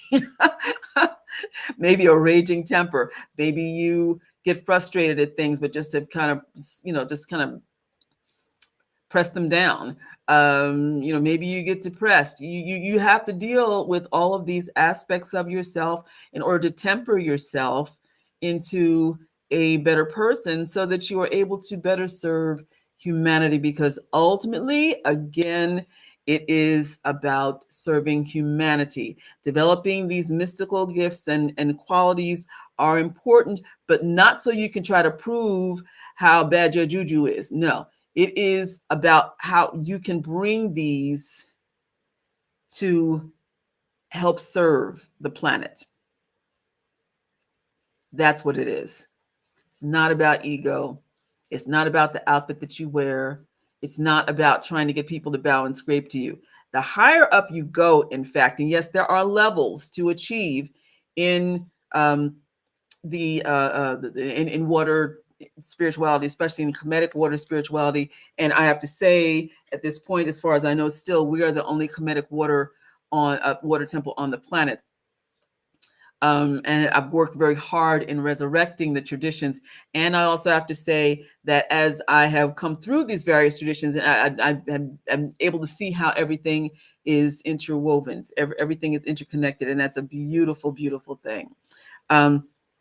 But I was going to say, in terms of coming to terms with who you are, and sometimes realizing sometimes you can be so angry at somebody, and you also coming to terms with whether you are dealing with hate, what that's like, and then working your way through that self-healing process, because you don't want to walk around with that baggage. Okay, not saying that anger is not justified in the right circumstances. If you've been wronged, you've been wronged. Okay, but you don't let that dictate your life as far as what has happened to you. You get the lesson, you do what you can to heal from it, because it's recognizing the fact that trauma is something that is real, and must be dealt with as well. And especially if you have physical impediments, if you have challenges, then there are emotions attached to that too. The reality of the sensitivity of my body, and I have to tell you, HatMehit, being who she is in my life, I've discovered her to have all of the exact same qualities of Metresili and also of Urzuli. The same. She's a combination of Urzuli and La Sirene. All the same. And I'm not saying that because, well, just this figures out this way, it looks like this. No, I'm telling you from experience. And so that means, let's say, for instance, with Azuli Freda, she is extremely, the word that's often used is delicate, okay? And that's because of the fact that her system is very sensitive. She's highly, highly, highly psychic. She's a healer. Her love, she is love, love, love personified, okay? Her love is so big. And I was sharing with you before how she cries a lot. If people are mounted by her, then at first she may be laughing. Next thing you know, she's bawling, okay? Because she's overwhelmed, right? And also, she can't stand things that are dirty. She can't stand things that stink. She can't stand things that are out of order. And so she usually doesn't stay long. But she ends up crying because she feels everybody around her and whatever they're going through. And so she cries for the world. She is also associated with La Dolorosa, who is the Catholic saint of what dolor means pain. She feels people's pain. There are a lot of misperceptions about Urzuli Fueda and Metresili, saying, oh, she's lazy, she likes things done for her. No, people don't realize that it is not laziness. She's in a state of exhaustion a lot because of the fact that she is so sensitive, psychically, emotionally, all right? Although, listen, she's got that side to her also, like, don't mess with her. Don't mess with her heart. Mess with her heart, disappoint her. Listen, I can't say nothing, okay? And I found the same thing about HatMehit, right? So don't sleep them. Don't take them for granted. Don't assume that they're soft. I mean, there's the softness, yes, ultimately so feminine, right? But don't think that protecting side is not well honed, because it certainly is. Okay. And they all teach you self-love, the importance of taking care of yourself, doing what you need to nurture yourself. And, especially for people who are of the water tradition. And I have to say, it's not a prerequisite to have a physical challenge in order to, or emotional challenge in order to be a water priest or priestess. There may be something in your lineage. Okay, I mean, I have a student who has a very special relationship with certain beings that are associated with her bloodline. Certain animals that are, and they're directly a part of the water tradition, the njuzu, the Simbi. And so therefore that calling is upon her because it's generational, right? So, but going back to the whole thing about it, especially if you are dealing with a challenge, then, people don't realize that you're automatically living in a heightened state of awareness, because the fact that you are either struggling more than others, you have to do more to overcome. You get frustrated. I mean, I still get frustrated sometimes because I can't drive, or because I choose not to drive. All right. I took myself off the road in 2005. And, simply because there were times where I blanked out on the road because the fact that I have this sensitivity, and I have photosensitivity, photosensitive seizures. So striped lines on a road have the same effect as a strobe, and I have blacked out. And thankfully nothing happened to me. Okay, my car got a little banged up, but nothing happened to me, and I didn't take anybody out with me. The light filtering through leaves, same effect as a strobe. Things that you're passing, even when I'm on the bus. This is why I carry, people see me all the time, I have sunglasses. That's because I'm supposed to have sunglasses on all the time when I'm outside, because I have photosensitive seizures. Okay. So it gets kind of tiring. Can't go to the movies anymore. Right. Okay. But is that really a big deal in the great scheme of things? No. But as a human person, from time to time, yeah, I miss being in my vehicle. That was my refuge. Getting in, putting on my music, and going where I wanted to go. That was my refuge, But you gotta do what you need to do to protect yourself. Okay. Again, especially if you are in this work. Now, for anybody who is dealing with with being an oracle, with being a healer. Oh, there's one more thing too. We pray for the water and for the water sources. Yeah. We know we have pollution all over the planet. There are stories of how during the time of enslavement here in this country, there would be people who would be taking care of particular water sources. And there's one story I'm thinking of in particular where the master of the plantation, this was down in Gullah Geechee region. So this is North or South Carolina, Georgia, those areas. There was a stream that this enslaved man was tending. He was taking care of the stream and also giving thanks and honor to the water spirits of the stream. So the master got angry. He saw that his enslaved African person was doing this, and he tried to dam up the stream, I think. But what ended up happening was that the water spirits became very angry. And no, he didn't try to dam up the stream. He condemned the man. The water spirits, dried the water source up. They dried up the stream. And when they get angry, they leave and take all the water with them.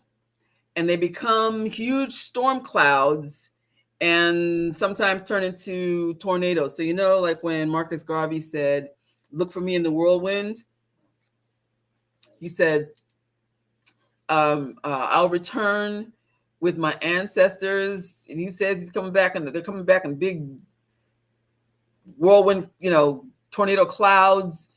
And so that's where that comes from.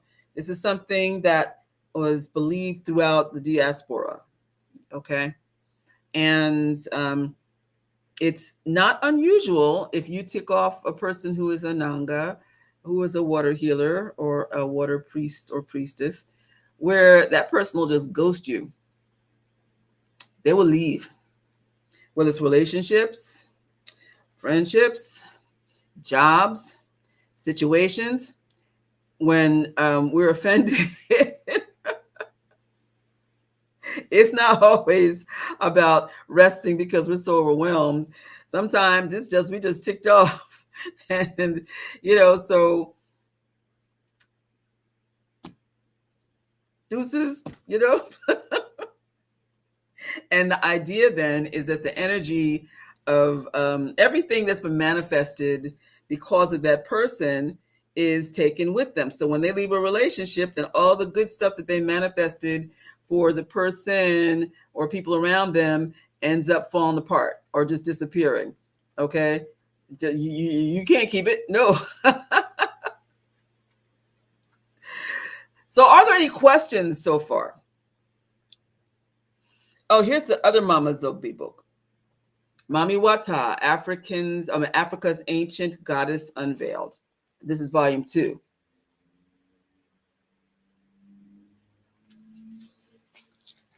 Very extensive. Very extensive. That's extensive, not expensive. Very extensive. And she goes into the effect with the with going into the Greek, the Roman Sybil's, other parts of the world, and also some other parts of the motherland as well. And the story of what happened to the Sybil's is so sad because they ended up becoming abused, and some were enslaved.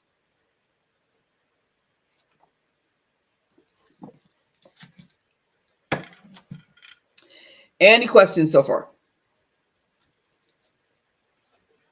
I think I've shared everything that I've wanted to share. Oh, no, I haven't. So let me just make this warning in all fairness. And I have to say, with warning, let me just mention also, I used to go out of my way to try to warn people about folks that I knew who were scammers in the community. But you know what? I came to realize people have to learn these lessons because sometimes people are just like, oh, you're just gossiping. Oh, maybe you're just jealous. And listen, it's your lesson. It's your lesson, right? The same way I learned, you're going to learn today, okay? I mean, it's unfortunate because I'm looking at it as being an elder who is trying to impart some wisdom and trying to help you from, but sometimes, just like with a child riding a bike. I remember when I was riding my bike, trying to learn how to ride my bike as a kid, and I just kept falling in the dirt, right? One morning I got up and decided, okay, I'm going to ride this thing, and I did. But it wasn't that my mother had to, like my mother couldn't ride the bike for me. Somebody else, my grandparents, they couldn't ride it for me. I had to do it. It was my lesson. I had to get the bruises and the bumps and remember what they felt like because I didn't want that to happen anymore, right? So it's like that in life too, and especially, unfortunately, dealing with our community. There are so many people out here who really do not mean well and who think that the latest bandwagon that they can get on where they can scam people is through the water tradition. And trust and believe me, that is the last tradition that you want to try to be a scammer in. Because you know why? Every single time I have found people who have used it and scammed or got initiated and lied completely about it.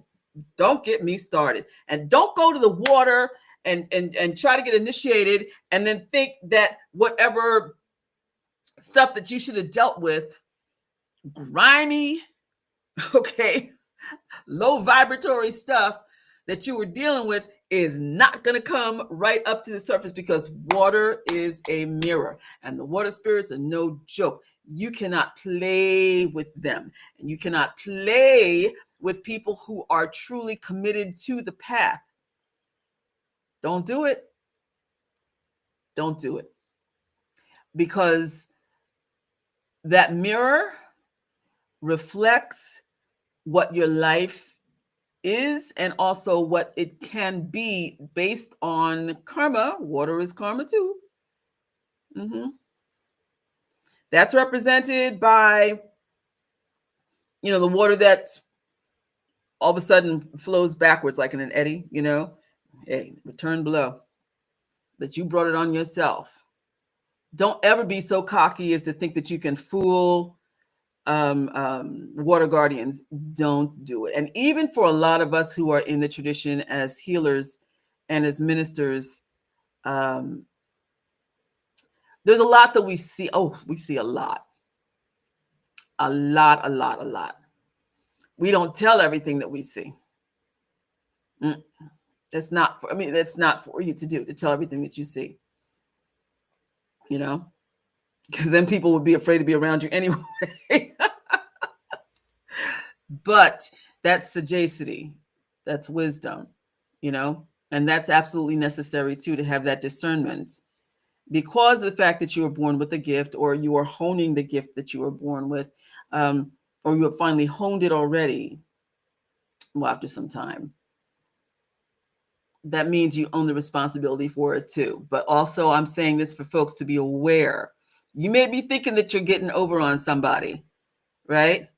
So, like, say, for the folks who call me and say that they want lessons and that they want to follow this path, right? Then it comes time for the classes. Don't want to have class. Want to sit there and try to pump me for how I'm doing so you can get in my business. And, but then you want this information and this information and this information, but you don't want class, right?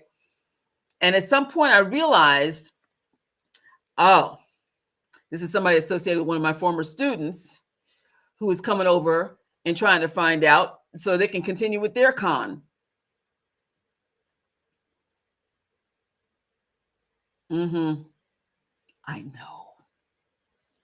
I know. Or, there are flying monkeys out there. Contact me. But then you don't want to take class, but you want to sit there and talk about this, that, and the other that has nothing to do with anything in my life that I'm remotely interested in, or that, it's just a way of killing time, trying to win my trust so that I can spill all my business to you so you can go back as a flying monkey. And listen, I just don't say anything. At some point, you end up, well, I don't want to put it that way. You end up trapping yourself, we'll put it that way. Trisha, she said, I was scammed right before Christmas last year. Yes, I remember that. Shameful. People are despicable. They really are. It makes it very hard to be able to trust. A lot of us, we're very trusting people. And part of the lessons when you're called to this path is to find out where to draw that line, and also to trust your intuition. I'm going to be very honest with you. Listen, I deal a lot because y'all know I go to therapy, because I have no shame about that. All right. I'm trying to get myself better so I don't make the same mistakes I made before. Okay.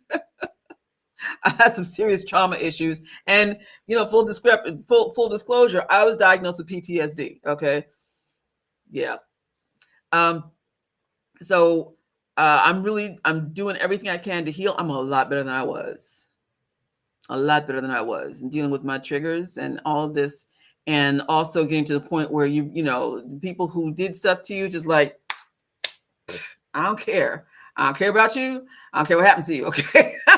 And that's not being mean. It's just self-preservation, and also the fact, moving on with your life is the best thing you can do. But still, dealing with the reality of your triggers and your trauma is something you have to deal with too. I spent a lot of time also talking about the trauma that I've experienced from the ATR community.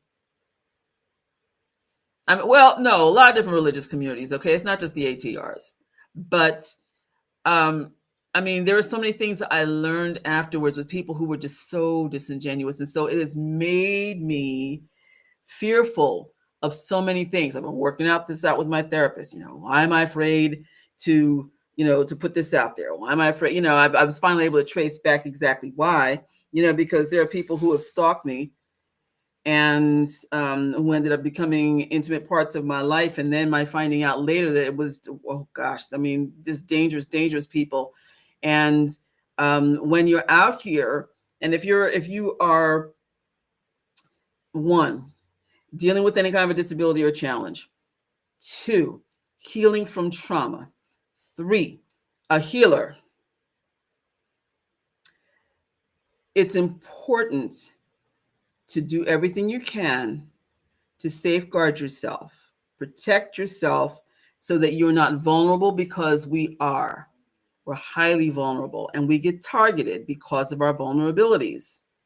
So balancing being a wounded healer with finding that correct boundary so that you are able to do what you're called to do, but by the same token, so that you're not taken for granted, so that you are not victimized, so you're not targeted. Okay, I want to share that too. I needed to share that too. So yeah, so here's the thing: don't contact me if you think this is just a little walk in the park. It's not. Initiation in and of itself, I always say, is life. However, initiation is definitely a journey, but you have to put in the work. As my HatMehit chair used to say, you have to put in the work.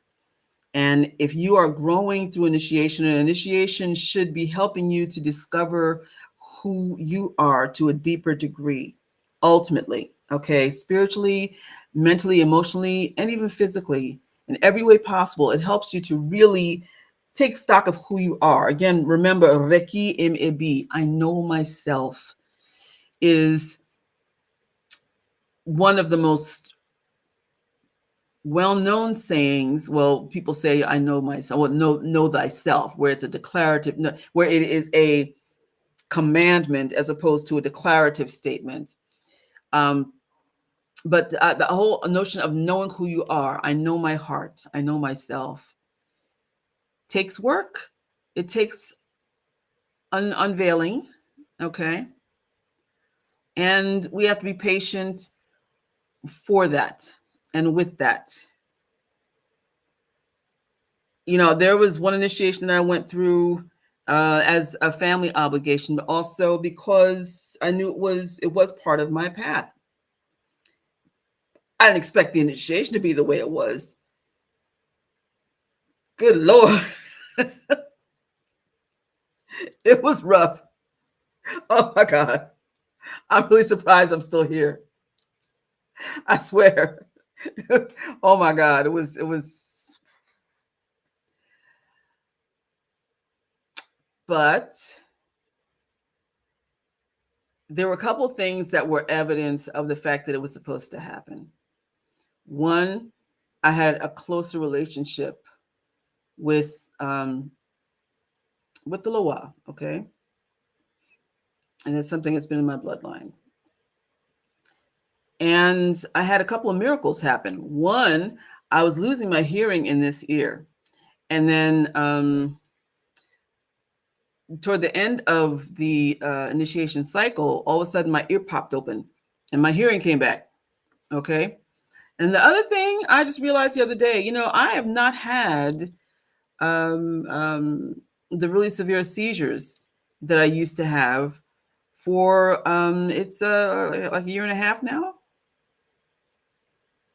And remembering the reason that I contacted Don Miguel Ortiz Hill in the first place was in relation to the seizures.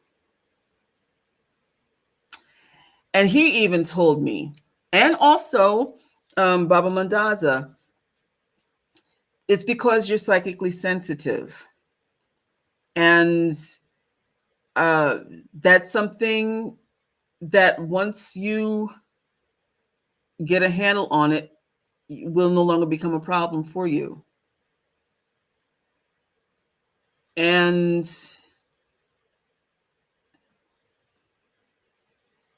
I mean, listen, I remember having seizures from when I was 5 years old. I have not been seizure free anytime. especially in my adult life. This is new. But my first eye is on it. And I've learned to not doubt it because I get shown things, right?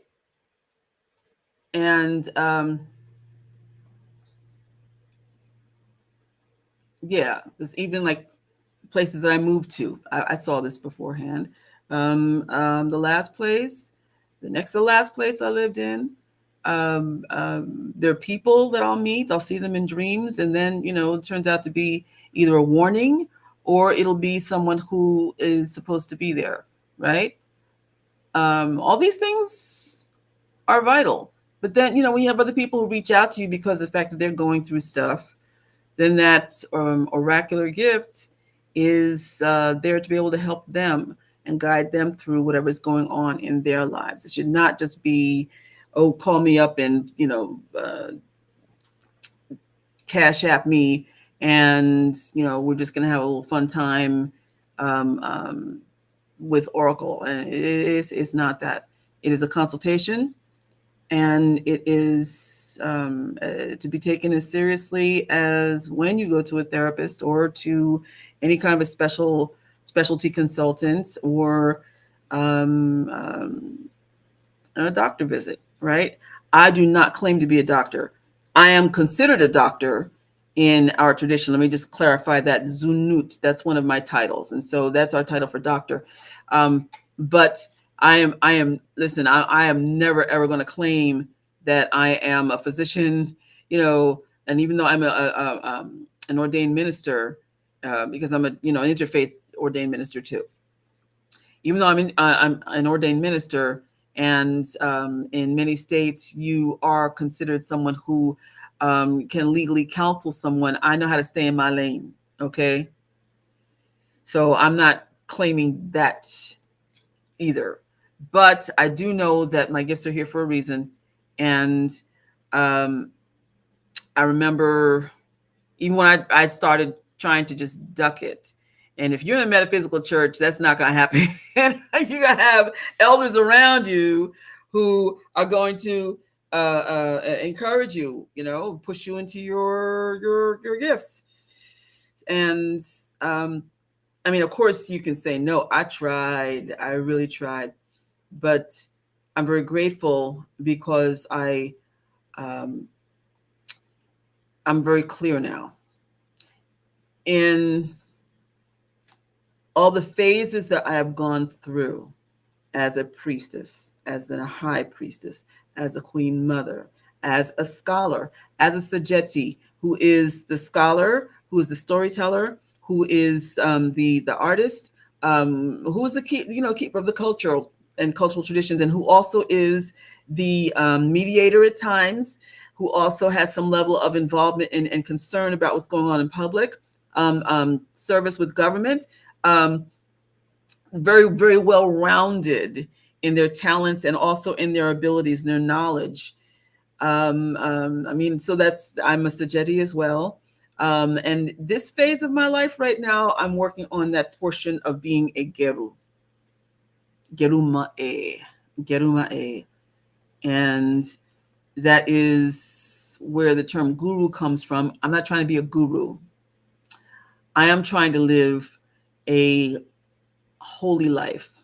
I've gotten a lot of things out of my system over the last few months, and you get to the place where, like in the story of Siddhartha, those of you are familiar with the story of Siddhartha, and when he goes through his phase of life where he's just living in excess, I'm not there, okay? I'm not saying that, but he ends up being mentored by this older woman who knows the ways of love and mysticism through lovemaking and all of that, right? And so she gets to a point where she's wealthy and all that, and she decides to give everything up so she can go and follow the holy men, so she could become a pure and sanctified woman in service. And she does, which ends up sparking Siddhartha's journey to the rest of his journey to go on and become the Buddha. So there are those who are called into that part of service young in their lives, those who become nuns and priests and so forth, the ones who at least are living according to their calling and not in a corrupt way, as many of us know.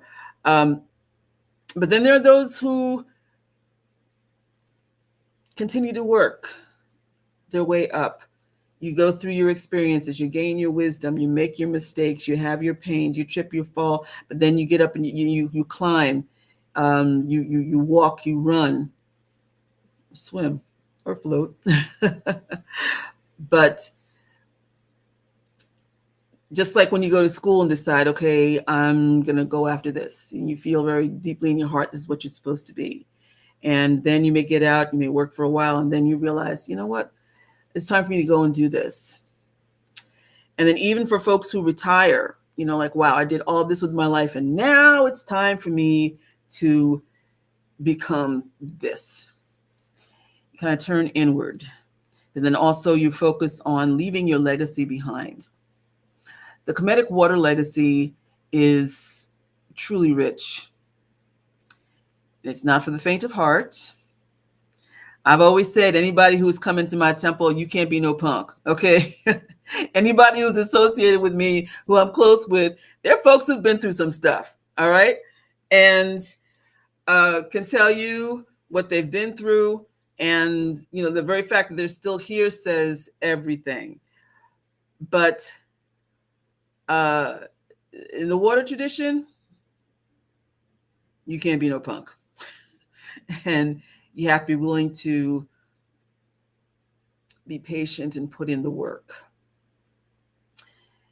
And I also found, because I have had guilt about not being as steadfast as I could be, consistent as I could be as a teacher, as I was before when I was pouring myself out. I mean, literally like 6 days a week to students, be on the phone for hours all day. I have to go and take a break, go get on my bike and just take a ride, and come back, and then the evening sessions. Okay.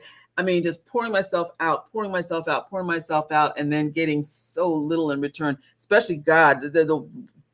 This one year was the worst. I had nobody paying me. No, I had 2 students that were consistently paying me. 3. Okay. Out of a bunch.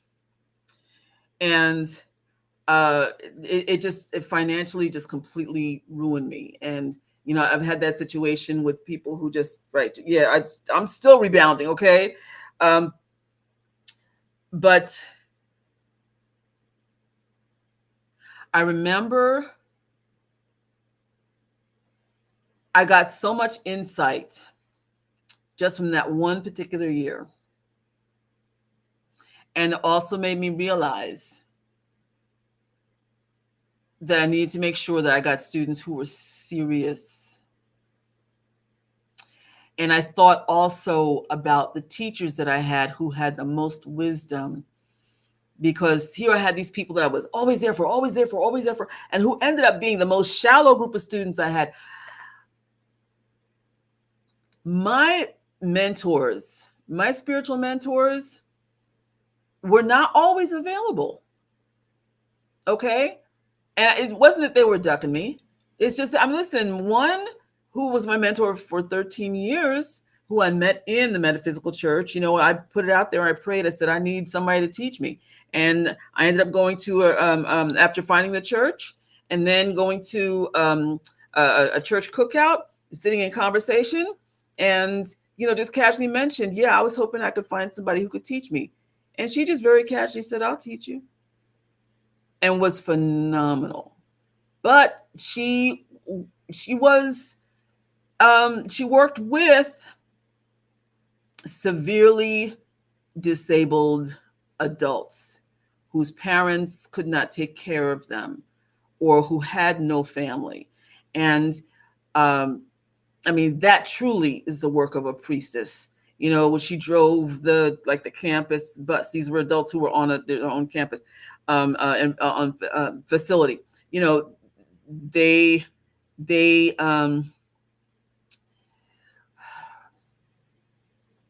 they needed help. Many of them were wheelchair bound. Some couldn't speak, and she was there in various capacities. I mean, she got elevated, becoming a something of a nurse. And I mean, you're talking about cultivating compassion, right? So because of that, though, she had a schedule that alternated a lot. So there were some times where she would say, "Yeah, I'm coming over on such and such time, on such and such day," and then get a call at the last minute and say, "I got called into work." I got left hanging when I did my first exorcism. There was somebody who needed an exorcism, and who I was close to, and she was all set to come in and take care of it. And I had been trained in this, right? But I'm expecting that she's going to handle it, right? And then she calls me and she says, I got called in at the last minute. She says, "This means you're up, you're on deck." I'm like, "No, what are you saying?" So she says, "Listen, you know what to do, right? You have the holy water, you have the scriptures, you have this, listen, this is what you were supposed to do. So, look at it as this is something from the divine, okay?" So I almost died. I mean, literally, I did the exorcism and everything, and I literally almost died. But it was my first, and it was necessary. And yes, I was ready. I was very ready. I was more than ready. And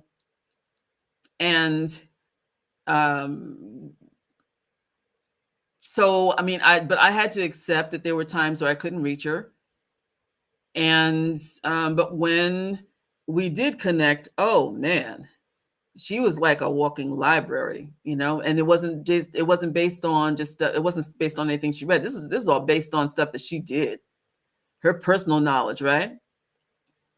So that was amazing.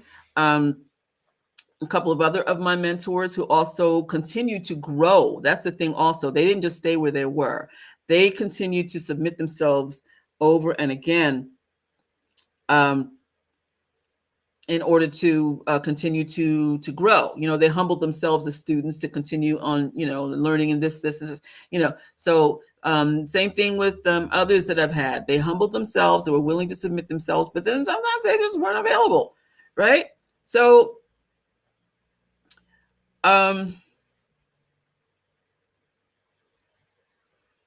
part of I think there's a good part of that where it's I didn't become dependent, because you don't want to become dependent. You want to be able to depend emotionally on whoever guides you. Yes. And again, I want to just repeat this: lineage is everything. It's my other lesson I learned. I can't just give this to everybody because of the fact that I have a lineage, several really major lineages to protect, and it's like casting pearl before swine when you give it to the wrong person. But I was also saying, lineage, experience, and knowledge.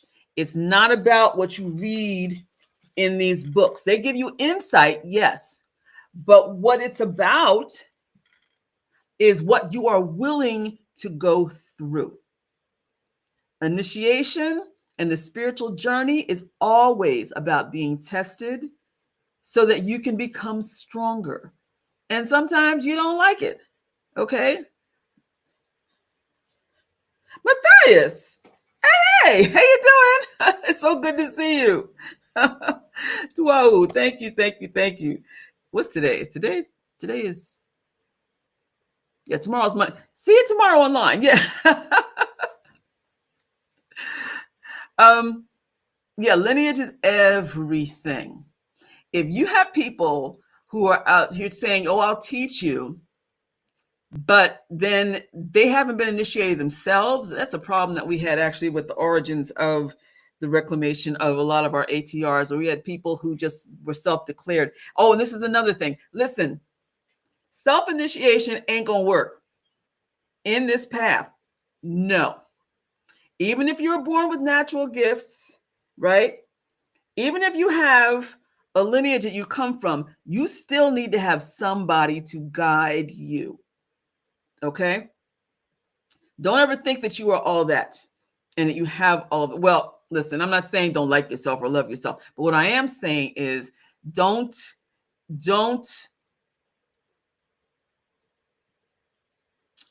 assume that you should not be taught or coached, you know, especially like if you're like you're really good, if you're really great at Oracle, right?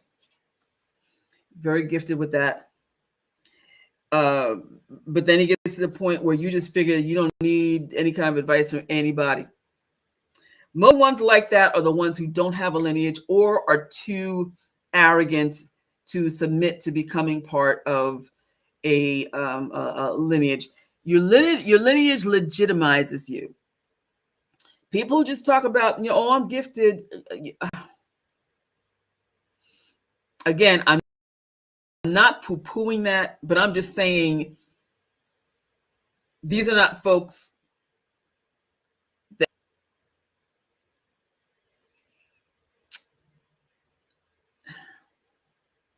y'all understand what I'm saying? You want to be very careful about who guides you, And now we have all of this with people saying, oh, I'm getting a download. Oh, I'm getting downloaded with this. Right.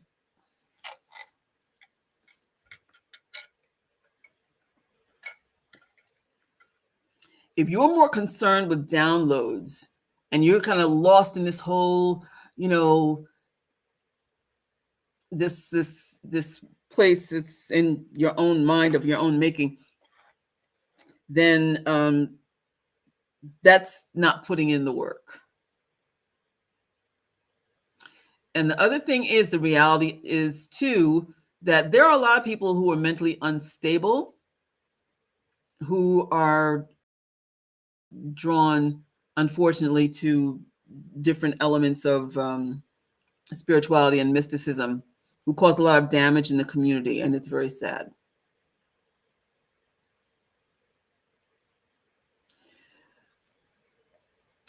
Brandon says, there's also people who use info against you to be ferocious and nasty. That's so true. You have people who are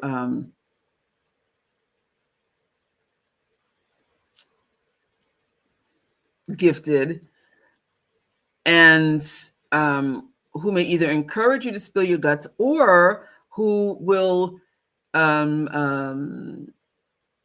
read somebody and then feel like they've got the goods on them. When you counsel people, you do spiritual counseling, then you have an obligation to respect that in the same way that a doctor respects the HIPAA laws, So, I mean, that's mental cruelty. You're vulnerable and you speak your heart and you say what you're going through, and then next thing, oh, I got the goods on you. And they throw it in your face every oh.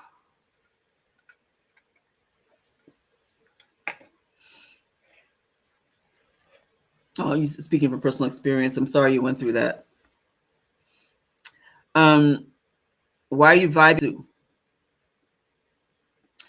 Well, best is the nurturing cup.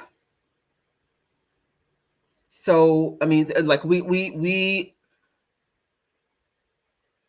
open ceremony with Besu. We consider Besu, for those of you who don't know, and we hold him up to high regard.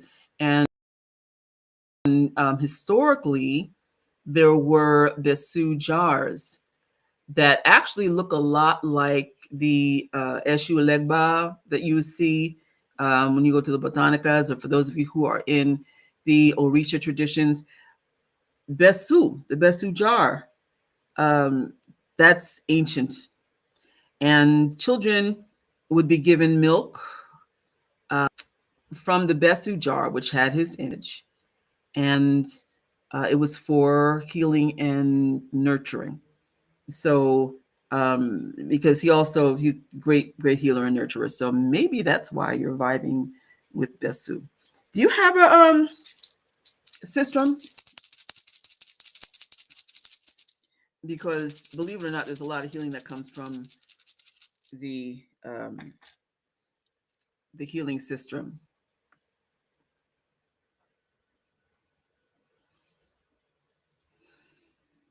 And get yourself some clay, and you can make yourself a Besu cup. Okay. Now, drinking from the clay, I'm not saying you should do that. I always place another cup inside. You can't find one, you can make one. So when we talk, I'll show you how, because I have a couple that I made. And it's always good to have a system. The big one that I used to have that y'all used to see me use. Okay, so this is the lesson about being careful about who comes in your house. Somebody came and it was on my wall, and this person just completely just moved too fast and should not even have been over there, and just it broke. No glue could fix it. It's not good to go to a person's house that they consider their temple and to break their stuff, especially if it's their sacred objects. Not good. Not good. Okay. So, are there any questions? A year, I'm going to tell you right now. I thought at first, okay, so do the instant initiation. We found that doesn't work. Okay, then, hey, everybody else is doing a year and a day. We'll do a year and a day. That's not enough. Okay. Couple of years. Okay, the next one was, 19 months? Good Lord, that was a horrible year that I had. That wasn't enough. In fact, truthfully, I graduated them early. Yeah, I'm saying this. I graduated them early because they just got on my nerves. I shouldn't have done that because they didn't deserve an Ankh. But I was wrong because I should have just cut, and then afterwards, everything came tumbling out. All this stuff that people were hiding. Oh my goodness. So I'll never put myself in that position again by putting that kind of power into somebody's hands people who don't deserve it. Oh, no. And then finding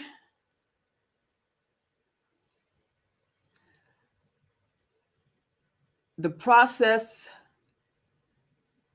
of letting it unfold.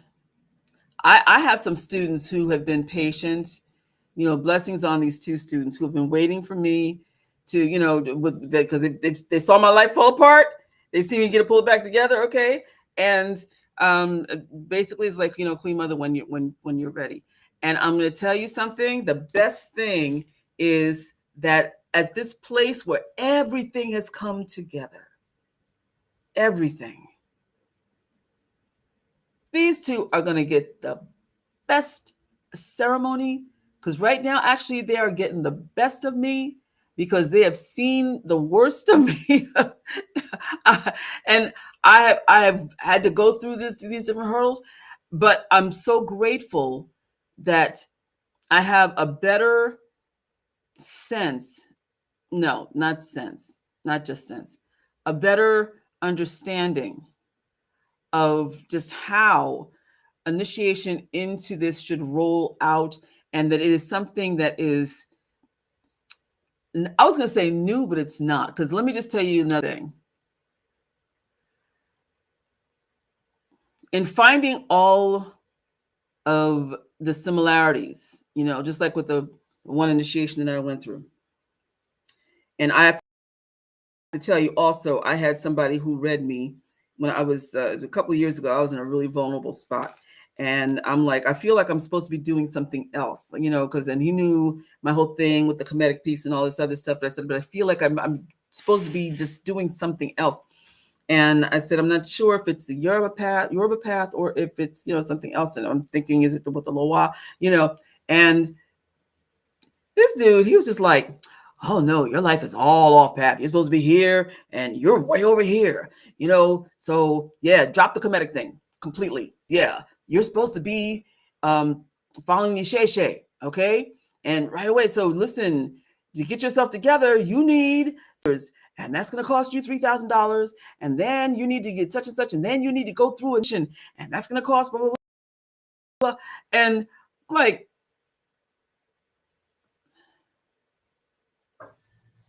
see, I'm sure he was going to tell me, yeah, your path is with the Loa, in addition to Kemetic path. And instead he's like, no, you got to throw everything away. Everything. Okay. Just wipe the slate clean and just start all over and come on, be part of our Ile and blah, blah, blah. And, you need to do this really quickly. Listen. And he was just like, okay, and so before you leave here, let's schedule something. Okay, let's schedule the date. Okay, and so I'm like, man, you're talking about being bum rushed into something. And I'm like, I don't feel like. Listen, I canceled the appointment, and then when I went with the family path, okay, then things started. As much as I hated the initiation, things eventually started just like boom, boom, boom, boom, boom. Just like back with the water initiation, right? The first one with Don Miguel, So even though that one was really lovely, and this one was like, wow, still knowing the alignment, where I was supposed to be. And I've gotten even more enhancement and understanding about the water tradition through this, and especially because I know who's my metet and all this other stuff, and and also who you are.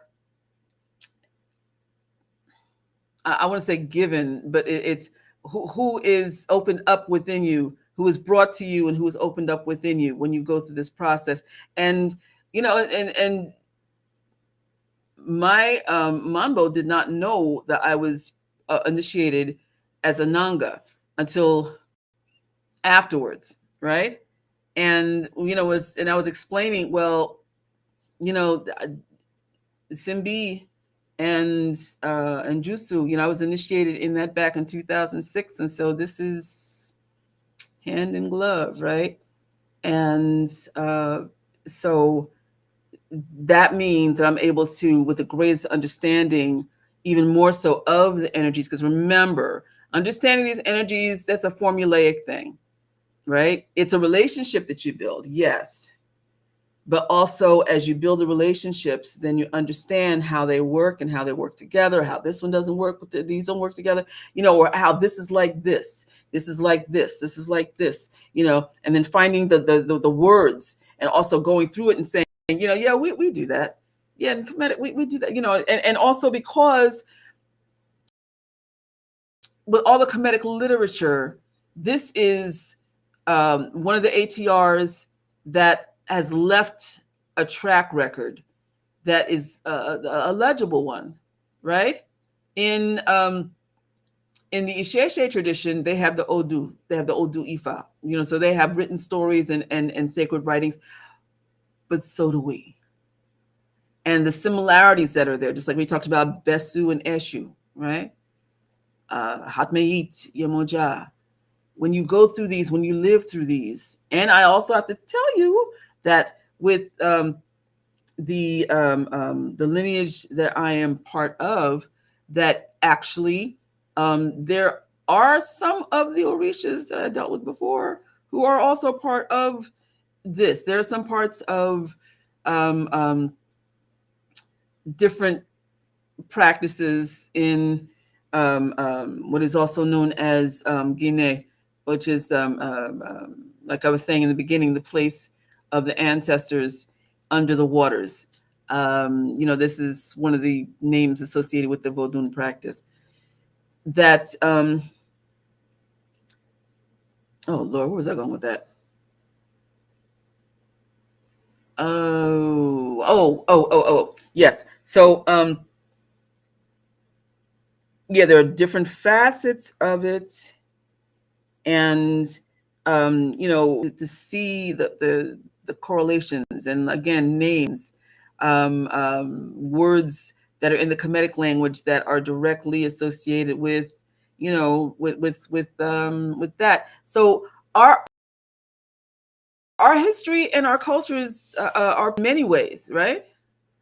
And there are those who continue to try to poo-poo the Kemetic path, and that's because you don't live it.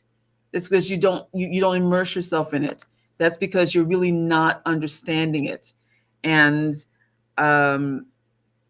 it's easy to try to be dismissive, but the smart thing to do is your research, and also talking to those of us who are scholars in this and those of us who are practitioners in this, bringing things full circle as far as Mami Wata is concerned, and understanding also within Orisha traditions that Mami Wata is there, understanding that she has many different names throughout the world, and understanding that she represents not only the Divine Mother, but divine wisdom, respecting the divine feminine, and also the importance of Chebu, or restoration.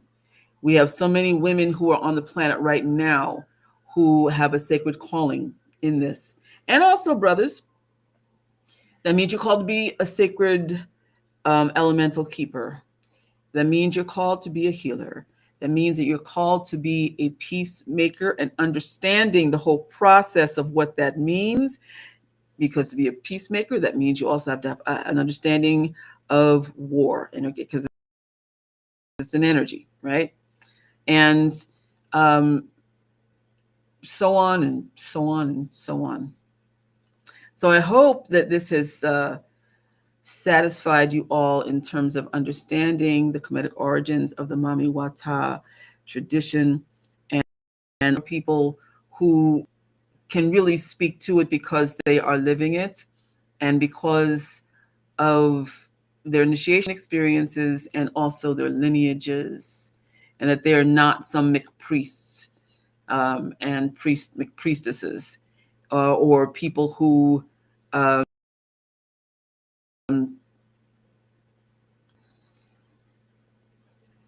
now, one more, there are traditions where, just like within the Kemetic tradition, there are so many different roles of priesthood, and also being in service, and also being a healer. So it is doing oracular work. If that's what your gift is, and you're just a practitioner in the faith, does that mean you should not be doing it? No, that's not what that means.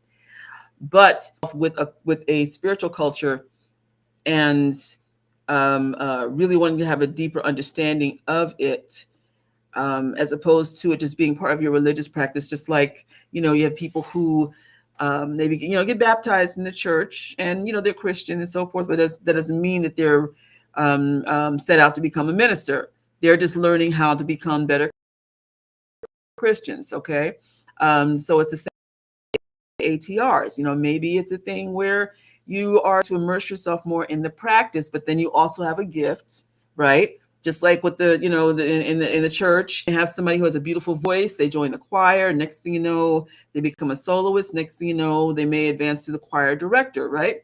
But it doesn't mean that they're going to be running the church. It may also mean that they're just happy singing in the choir.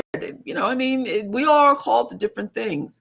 It's important to acknowledge the gifts that you have, but also to know what lane you're supposed to be in.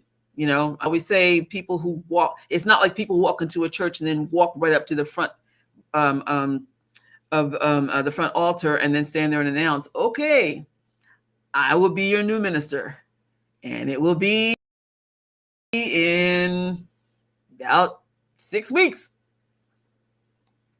Doesn't work like that. Okay. You gotta join the church, okay? And you have to go through classes. You gotta be baptized, right? And you gotta, do Bible study, okay? And then if you're called, then you gotta go to seminary, right? But it's become a little too easy in today's indigenous faith practices of our ancestors, for people who are reclaiming them, to just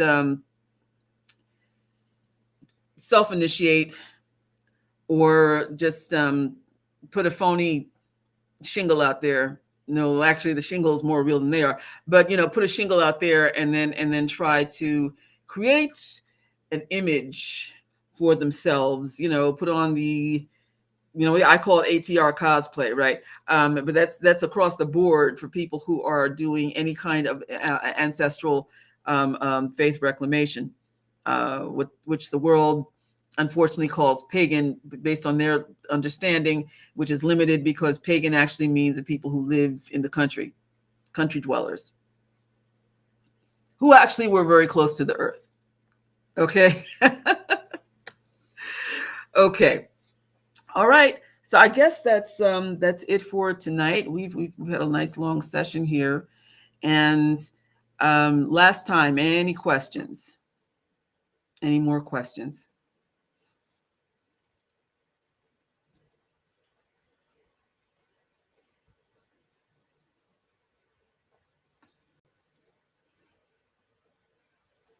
Oh, okay. Look at all the folks that joined on IG. Thank you. Thank you. Thank you. Thank you. Okay. All right. So let's bring this to a close. And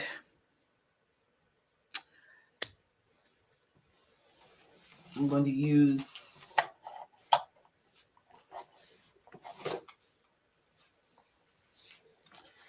the benediction,